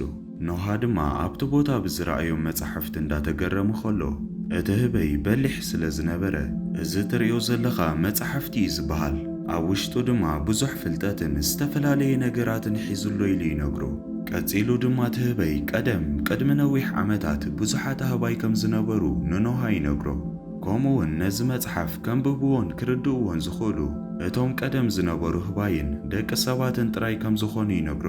ኖሃ ድማ ቀደም ናይቶም ሃባይ ንጉስ መን ከም ዝነበረ ይሓቶ እቲ ህበይ ድማ ቀደም ናይ ኩሎም ሃባይ መራሒ ሴዛር ይበሃል ከም ዝነበረን ከምኡውን በሊሕን ኣስተውዓልን ከም ዝነበረን ብኡ ምኽንያት ድማ ኩሎም ሃባይ ተለዊጦም ናይ ተሓሳስቦም ዓቕሚ ከም ዝወሰኸ ይነግሮ ቅድሚ ሕጂ እውን እቲ ቫይረስ መጀመርያ ኣብኡ ተፈቲኑ ብኡ ምኽንያት ድማ ክሓስብን ክዛረብን ስለ ዝኸኣለ ኩሎም ቶም ሃባይ ሓደ ዓሌት ኮይኖም ሓቢሮም ብሰላም ንኽነብሩን ከምኡውን ህበይ ንህበይ ንኸይቃታተሉ ከም ዝነገሮምን ብዙሕ ትምህርቲ ምሂርዎም ከም ዝሞተ ይነግሮ ክልቲኦም ድማ ብሓደ እንዳተጓዕዙ ከለዉ እታ ቅድሚ ሕጂ ርኢናያ ዝነበርና ቆልዓ መግቢ ደልያ ናብ ኖሃ ትመጽእ ኖሃ ግን ነታ ቆልዓ ምስ ረኣያ ኣዝዩ ሓሪቑ ይጎያ እዚ ዝረኣየ እቲ ምስኡ ዝነበረ ህበይ ድማ ቅድሚ ሕጂ እቲ መራሒኦም ዝነበረ ሴዛር ሰባት ኣዝዩ ይፈቱ ከም ዝነበረ ንኖሃ ይነግሮ እቲ መዓልቲ ከምዚ ኢሉ ሓሊፉ ምሸት ብሓደ ኮፍ ኢሎም ከለዉ እታ ቆልዓ መግቢ ደልያ ናብኦም ምስ መጸት እቲ ህበይ ነታ ቆልዓ መግቢ ሂቡ ብዛዕባ ደቂ ሰባት ንኖሃ ሓደ ነገራት ይነግሮ ሰባት ኣእምሮ ዘለዎም ዝዛረቡን በላሕትን ከም ዝነበሩን እንተኾነ ግን ኣብዚ ሕጂ ግዜ በቲ ቫይረስ ምኽንያት ኣእምሮኦም ብዙሕ ከም ዘይሰርሕን ናይ ምርዳእቶ ክእሎኦም ትሑት ከም ዝኾነ ይነግሮ ንጽባሒቱ ድማ ነታ ቆልዓ ሒዞም መንገዶም ይጅምሩ ኣብ መንገዶም ድማ ብዙሓት ሰባት ልክዕ ከም እንስሳ ካብ ኣብ ሩባ ዓቑሩ ዝነበረ ማይ ክሰትዩ ከለውን ቆጽለ መጽሊ ክበልዑ ከለዉ ይርእይዎም ሃንደበት ድማ ካብቶም ኣብቲ ገምገም ባሕሪ ዝነብሩ ዓሌት ኣህባይ ዝተወሰኑ ናብቲ ቦታ መጺኦም ነቶም ሰባት ከሳድድዎም ይጅምሩ በቲ ዝነበረ ጉያን ዕግርግርን ድማ በዓል ኖሃ ተበቲኖም ብዝተፈላለየ መንገዲ ኸይዶም ይሰኣኑ እቲ ዓብ ጋውና ድማ ነታ ምስ በዓል ኖሃ ዝነበረት ጓል ይደሊ ስለ ዝነበረ ክትሃድም ምስ ረኣያ ናብ ኣንዳጎየ ይኸይድ እሳ ድማ ቀልጢፋ ኣብቲ ቦታ ኣብ ዝነበረ ነዋሕቲ ሳዕሪ ትሕባእ ኖሃ ግን ኣብ ፈረሱ ኮይኑ ኣበይ ተሓቢኣ ከም ዘላ ስለ ዝረኣያ እንዳጎየ ይኸይዱ እቲ ጋውና ነታ ቆልዓ ቅድሚ መሓዙ ነታ ጓል ኣብ ፈረሱ የደይባ እቲ ጋውና ድማ ዘሊሉ መጺኡ ኣብታ ፈረስ ሒዙ ምስ ጎተቶም ኖሃ ብእግሩ ረጊሑ ዲቕዎ ይኸይድ ምስቲ ምስኡ ዝነበረ ህበይ ድማ ሓቢሮም ካብቲ ቦታ የምልጡ ካብቲ ቦታ ርሕቕ ምስ በሉ ድማ ኣብ ሓደ ቦታ ከዕርፉ ደው ምስ በሉ እታ ምስኦም ዝነበረት ጓል ንመጀመርያ ግዜ ክትዛረብ ትጅምር ናብ ኖሃ ግልጽ ኢላ ድማ ስማ መይ ከም ትበሃል ትነግሮ እቲ ምስ ኖሃ ዝነበረ ህበይ ድማ ደቂ ሰባት ምዝራብ ካብ ዘቋርጹ ነዊሕ ዓመታት ስለ ዝኾነ ንሳ ክትዛረብ ምስ ሰምዐ ኣዝዩ ይስንብድ መይ ድማ ከምቶም መጀመርያ በቲ ቫይረስ ዘይተጠቕዑ ዝነበሩ ሰባት ልዑል ናይ ምስትውዓልን ናይ ምርዳእን ክእለት ኣለዋ ከምኡውን ብዛዕባ ቅድሚ ሕጂ ዘጋጠሞም መጥቃዕቲ ንበዓል ኖሃ ክትነግሮም ትጅምር ኣብቲ ገምገም ባሕሪ ከምኣ ደቂ ሰባት ተኣኪቦም ይነብሩ ከም ዝነበሩን እንተኾነ ግን እቶም ኣብቲ ገምገም ባሕሪ ዘለዉ ናይ ህባይ ዓሌት ሃንደበት ነቶም ደቂ ሰባት ኣጥቂዖም ንኹሎም ከም ዝቐተልዎም ትነግሮም ካብኡ ንድሓር ኖሃ ንሱ ንቤተሰቡን ንዓሌቱ ንኸድሕን ክኸይድ ከም ዘለዎ ምስ ተዛረበ ንሶም እውን ምስኡ ኮይኖም ብሓደ ጉዕዞ ይጅምሩ ኣብ ሓደ ድንድል ምስ በጽሑ ድማ ሃንደበት እቶም ኣብ ገምገም ባሕሪ ዝነብሩ ዓሌት ኣህባይ ናብኦም መጺኦም መንገዶም ይዓጽዎም እቶም ብላዕሊ ዝነበሩ ናብ በዓል ኖሃ ዘሊሎም እንዳወረዱ ከጥቅዕዎም ይጅምሩ ኣብ መንጎ ዝበእሲ ድማ ንመይ ሓደ ህበይ ዘሊሉ ናብኣ መጺኡ ሒዝዋ ናብቲ ዝሓልፍ ዝነበረ ውሕጅ ይወድቕ እሳ ግን ሰኣንቁሩብ ዕድል ጌራ ገመድ ዝመስል ረኺባ በቲ ውሕጅ ንኸይትውሰድ ኣብኡ ሒዛ ደው ትብል እቲ ምስ ኖሃ ዝነበረ ህበይ ድማ ከድሕና ኽብል ንዓኣ ካብቲ ውሕጅ ኣውፂኡ ንሱ ኣብታ ንሳ ሒዛታ ዝነበረት ገመድ ይሕዝ እቶም ጸላእቶም ኣህባይ ግን ንኖሃ ኣውዲቖም ሒዞም ነቲ ምስ መይን ምስ ኖሃን ሳልሳዮም ዝነበረ ህበይ ነታ ኣብቲ ውሕጅ ኮይኑ ሒዝዋ ዝነበረት ገመድ በጢሶም በቲ ውሕጅ ተወሲዱ ከም ዝመውት ይገብሩ ካብኡ ንድሓር ንኖሃን ንመይን ኣሲሮም ናብቲ ናይ ዓሌቶም መራሒ ዝኾነ ናብ ፕሮክሲመስ ይወስድዎም ናብቲ መራሒኦም ዝወሰድዎም ድማ መይ ክትሓስብን ክትዛረብን ስለ ትኽእል ንዖኦም ጠቓሚት ስለ ዝኾነት እያ ነይራ ኖሃ እውን እንተኾነ ካብቶም ኣብቲ ቦታ ዝነበሩ ህባይ ንላዕሊ በሊሕ እዩ ነይሩ እዞም ናይ ህባይ ዓሌት ድማ መሬቶም ብባሕሪ ዝተኸበበ ስለ ዝኾነ እቲ ውሕጅ ናብኦም መታንኪኣቱ ብናይ ሓደ ሰብ ሓገዝ ቢንቶ ሰሪሖም ነቲ ቦታ መንበሪኦም እዮም ገይሮምዎ ግን እቲ ንጉሶም ፕሮክሲመስ ብዛዕባ ናይ ደቂ ሰባት ታሪኽ ብዙሕ ስለ ዝፈልጥ ቅድሚ ሕጂ ኣብኡ ኣብ ዝነበረት ዓባይ ናይ ወተሃደራት መርከብ ኣብ ውሽጣ ብዙሕ ነገራት ስለ ዝሓዘት ንሱ ንኽኸፍታ ብዙሕ ዋላ እኳ ተፀዓረ ሰባት ብኮድ ስለ ዝዓፀውዋ ግን ክኸፍታ ኣይከኣለን ነቶም ኣህባይ ብባርነት ዝገዝኦም ዝነበረ እውን ናይ ኩሎም ሓይሊ ተጠቂሙ ነቲ ናይታ መርከብ ማዕጾ ንኽኸፍቶ ይደሊ ስለ ዝነበረ እዩ معلتاوي بزحات هباين أفراسن نتمعصو بسنسلت حاتين أسيروم انداغوتتو نخسبرو ولا كواتا أززة اتمعصو جن عابن تريرن سلزنبرة كسبرو ويكالون بروكسيميس جن اتمعصو حدا معلت خمس خفت تسفاي قبري نيرو مخنياتو نسو دليتو زنبرة نخلو أبتوش تتامركب زلو نايوق مسارياتات دحر موسادو ندق سباتات فيو كساب علة موتو نتو مهباي باروتو جيرو نخنبر سلزدل زنبريو بروكسيميس ندق سبات نخطفهم زدليلو مخنيات دق سبات كم بحدش كحسبون تدأ جميروم نعون نخلو مهباين باروت نخي قبروهم سقات سلزنبريو بخالو وقنو هادما نديو نعرختون مسرخبهم ناتوم ناتو عليت كابزو بوتا خوصوهم كم زدلي نديو ينقرا كابو ندحرنوها نامي كيدو يرخبا ميدما ننوها اتوم كم ادك سبات حجي ازيوم تدخيمهم كم زلون حجي اتوم زلو دك سبات مزراب كخولون تداخوينهم نعوهم نختمهر نايقونقو متحف سلزدليا ابوشتتا مرح بروكسيمس كخفتا زدل زلو مركب ات متحف كم زلو ننوها تنقرو انتخونا قنوها اتمرحي بروكسيمس ندق السباتات فيو نتو مهباي باروت كقبروم سلزدلي ناتي ابتا مركب زلو نايوق مسارياتات تقليلو خطفوي زدلي ميدما ازدحر مسمعا ناتي ابتا وشت مركب زلو مسارياتات نخطفوه كم تحقزو تنقرو جن نسونت مسارياتات قطفو خلو سابات نخحسبون نخزاربون زحقزو متحف نساخم توسد سممع تقربلو كلتيوم دما بتحسب تساماميعهم مدبهم ككايدو يجمرو نوها بوم بسريحهم نتبينتو نخفرسوه مدب يوتس بز مخنيات اتوم عليت زنبرو لبوتا ماي كمل سلزدلييو انتخونا جناب زيجيزي اتمدب انداوتسوه خلو ماي استوسنا زمدبو نقرات نوها خيفلت اتغيرو كابو ندحر نابتا تعاتيا زنبرت مركب نخاتو نوها نعركون مسمي كوينوم بيتهم حلو تهباين خير رأيو تحبيهم نابتا عاتسو تمركبياتو لك عدحرم اتاوم دما ماي كالتفا نتا متحف زحزت هارد ديسك دليات رخبة نوها نعرختون دما حانت متحف رخيبهم قنص إلوم اندار أيوا خلو أبتا متحف دك سبات نهباي كمي جيروم كم زحزوهم زملكت سئلتات زلوا ناي تاريخ متحف يرخبو السوم دما نزم سرأيو ولاكو حماغ تتسمعهم انتخونا قن نمي مدقافا يقارزون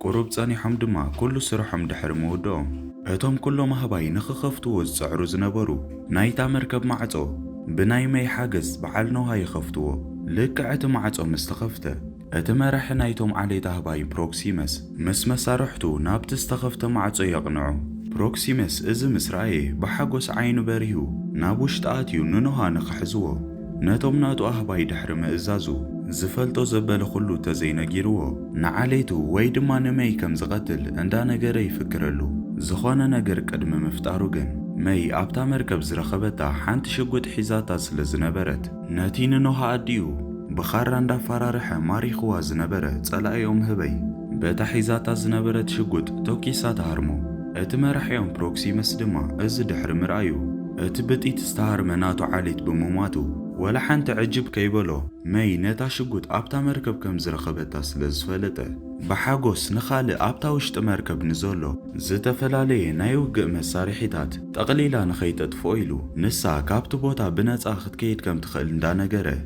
نخد كيدي فقد الله انتخونا جن مي ناتي اوشت اتا مركب زولو زتفلالي نايوق اتوار كيد فأتو خد كيد سلزيدليت كالتيفا انداقويت كيدا ناتمس بعلنوها زدالو تو بومب فنجيرا ناتقم بحري ناتي إتو مهباي زنبرو لمريت نخيدفنو عاقيتو حيزو زنبرا بينتو تفرسو شعون شعو دما أتتأكيبو زنبرا ماي من قد رخيبو كم قاشا وحج نات زنبرو لمريت اندا دفنه نابتا وشت مركب كي ترفخ أتو يجمر بات برتعو حج بزحزر لو مهباي أبتو وشت ماي اندا ترفو ناينوها عليت جن أقرب زبزحو أبجاكا سلزعبيو اندا زللو نابل علي نايمدياب لمدس لزنبرو نوها قلتيفو نابتل علوي نايتا مركب نخديو تأزاز سلزهابهم نسون دامروحهم كلهم كاب حد بوتا ناب حد بوتا تلتل اندابلو نابل علي ديبو اتو ماب جم بحري زنبرو علي تهوايجن كاب ناب قرب ولا كواتخونه اندا زللو تلتل مبال سلزي لمدو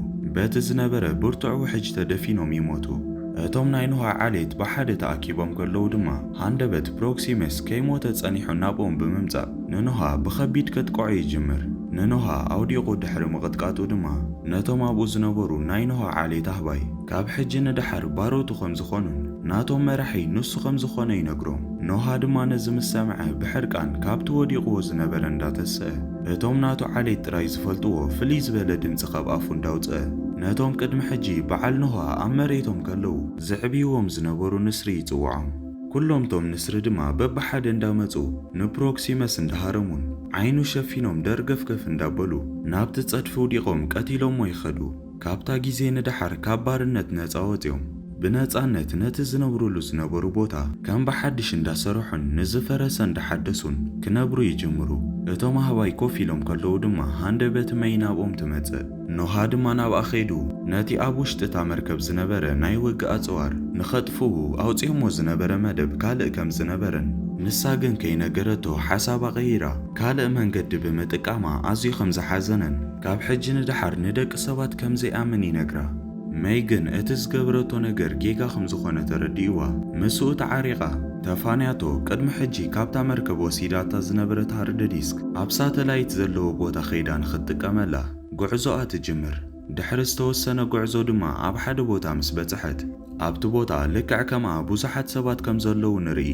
ንሶም ምስ ከምኦም ዓይነት ሰባት ብሳተላይት ክራኸቡ ስለ ዝደልዩ መይ ነታ ሒዛታ ዝመጸት ሃርድ ዲስክ ትህቦም። ሽዑ ንሽዑ ድማ ንሶም ነታ ሳተላይት ተጠቂሞም ምስ ካልኦት ሰባት ኣብ ካልእ ቦታ ዘለዉ ክዘራረቡ ከለዉ ንሪኦም። በዚ ምኽንያት ድማ ኣብ ካልእ ዝተፈላለየ ቦታታት ብዙሓት ሰባት ከም ዘለዉ ንርዳእ። በቲ ናይቲ ሳተላይት ሓገዝ ድማ ብሓደ ክሰርሑ ወሲኖም ክዘራረቡ ከለዉ እንዳረኣና ፊልምና ኣብዚ ትውድእ።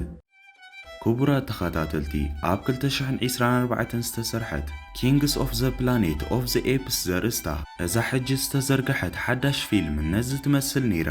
ከመይ ረኺብኩማ? እስኪ ርኢቶኹም ኣብ ኮመንት ጻሓፉለይ። ከምኡውን ነዛ ቪድዮ እንዳረኣዩ ናብ ዝዘናግዑ ብዙሓት ሰባት ንኽትበጽሕ ነዛ ቪድዮ ላይክ ንግበራ።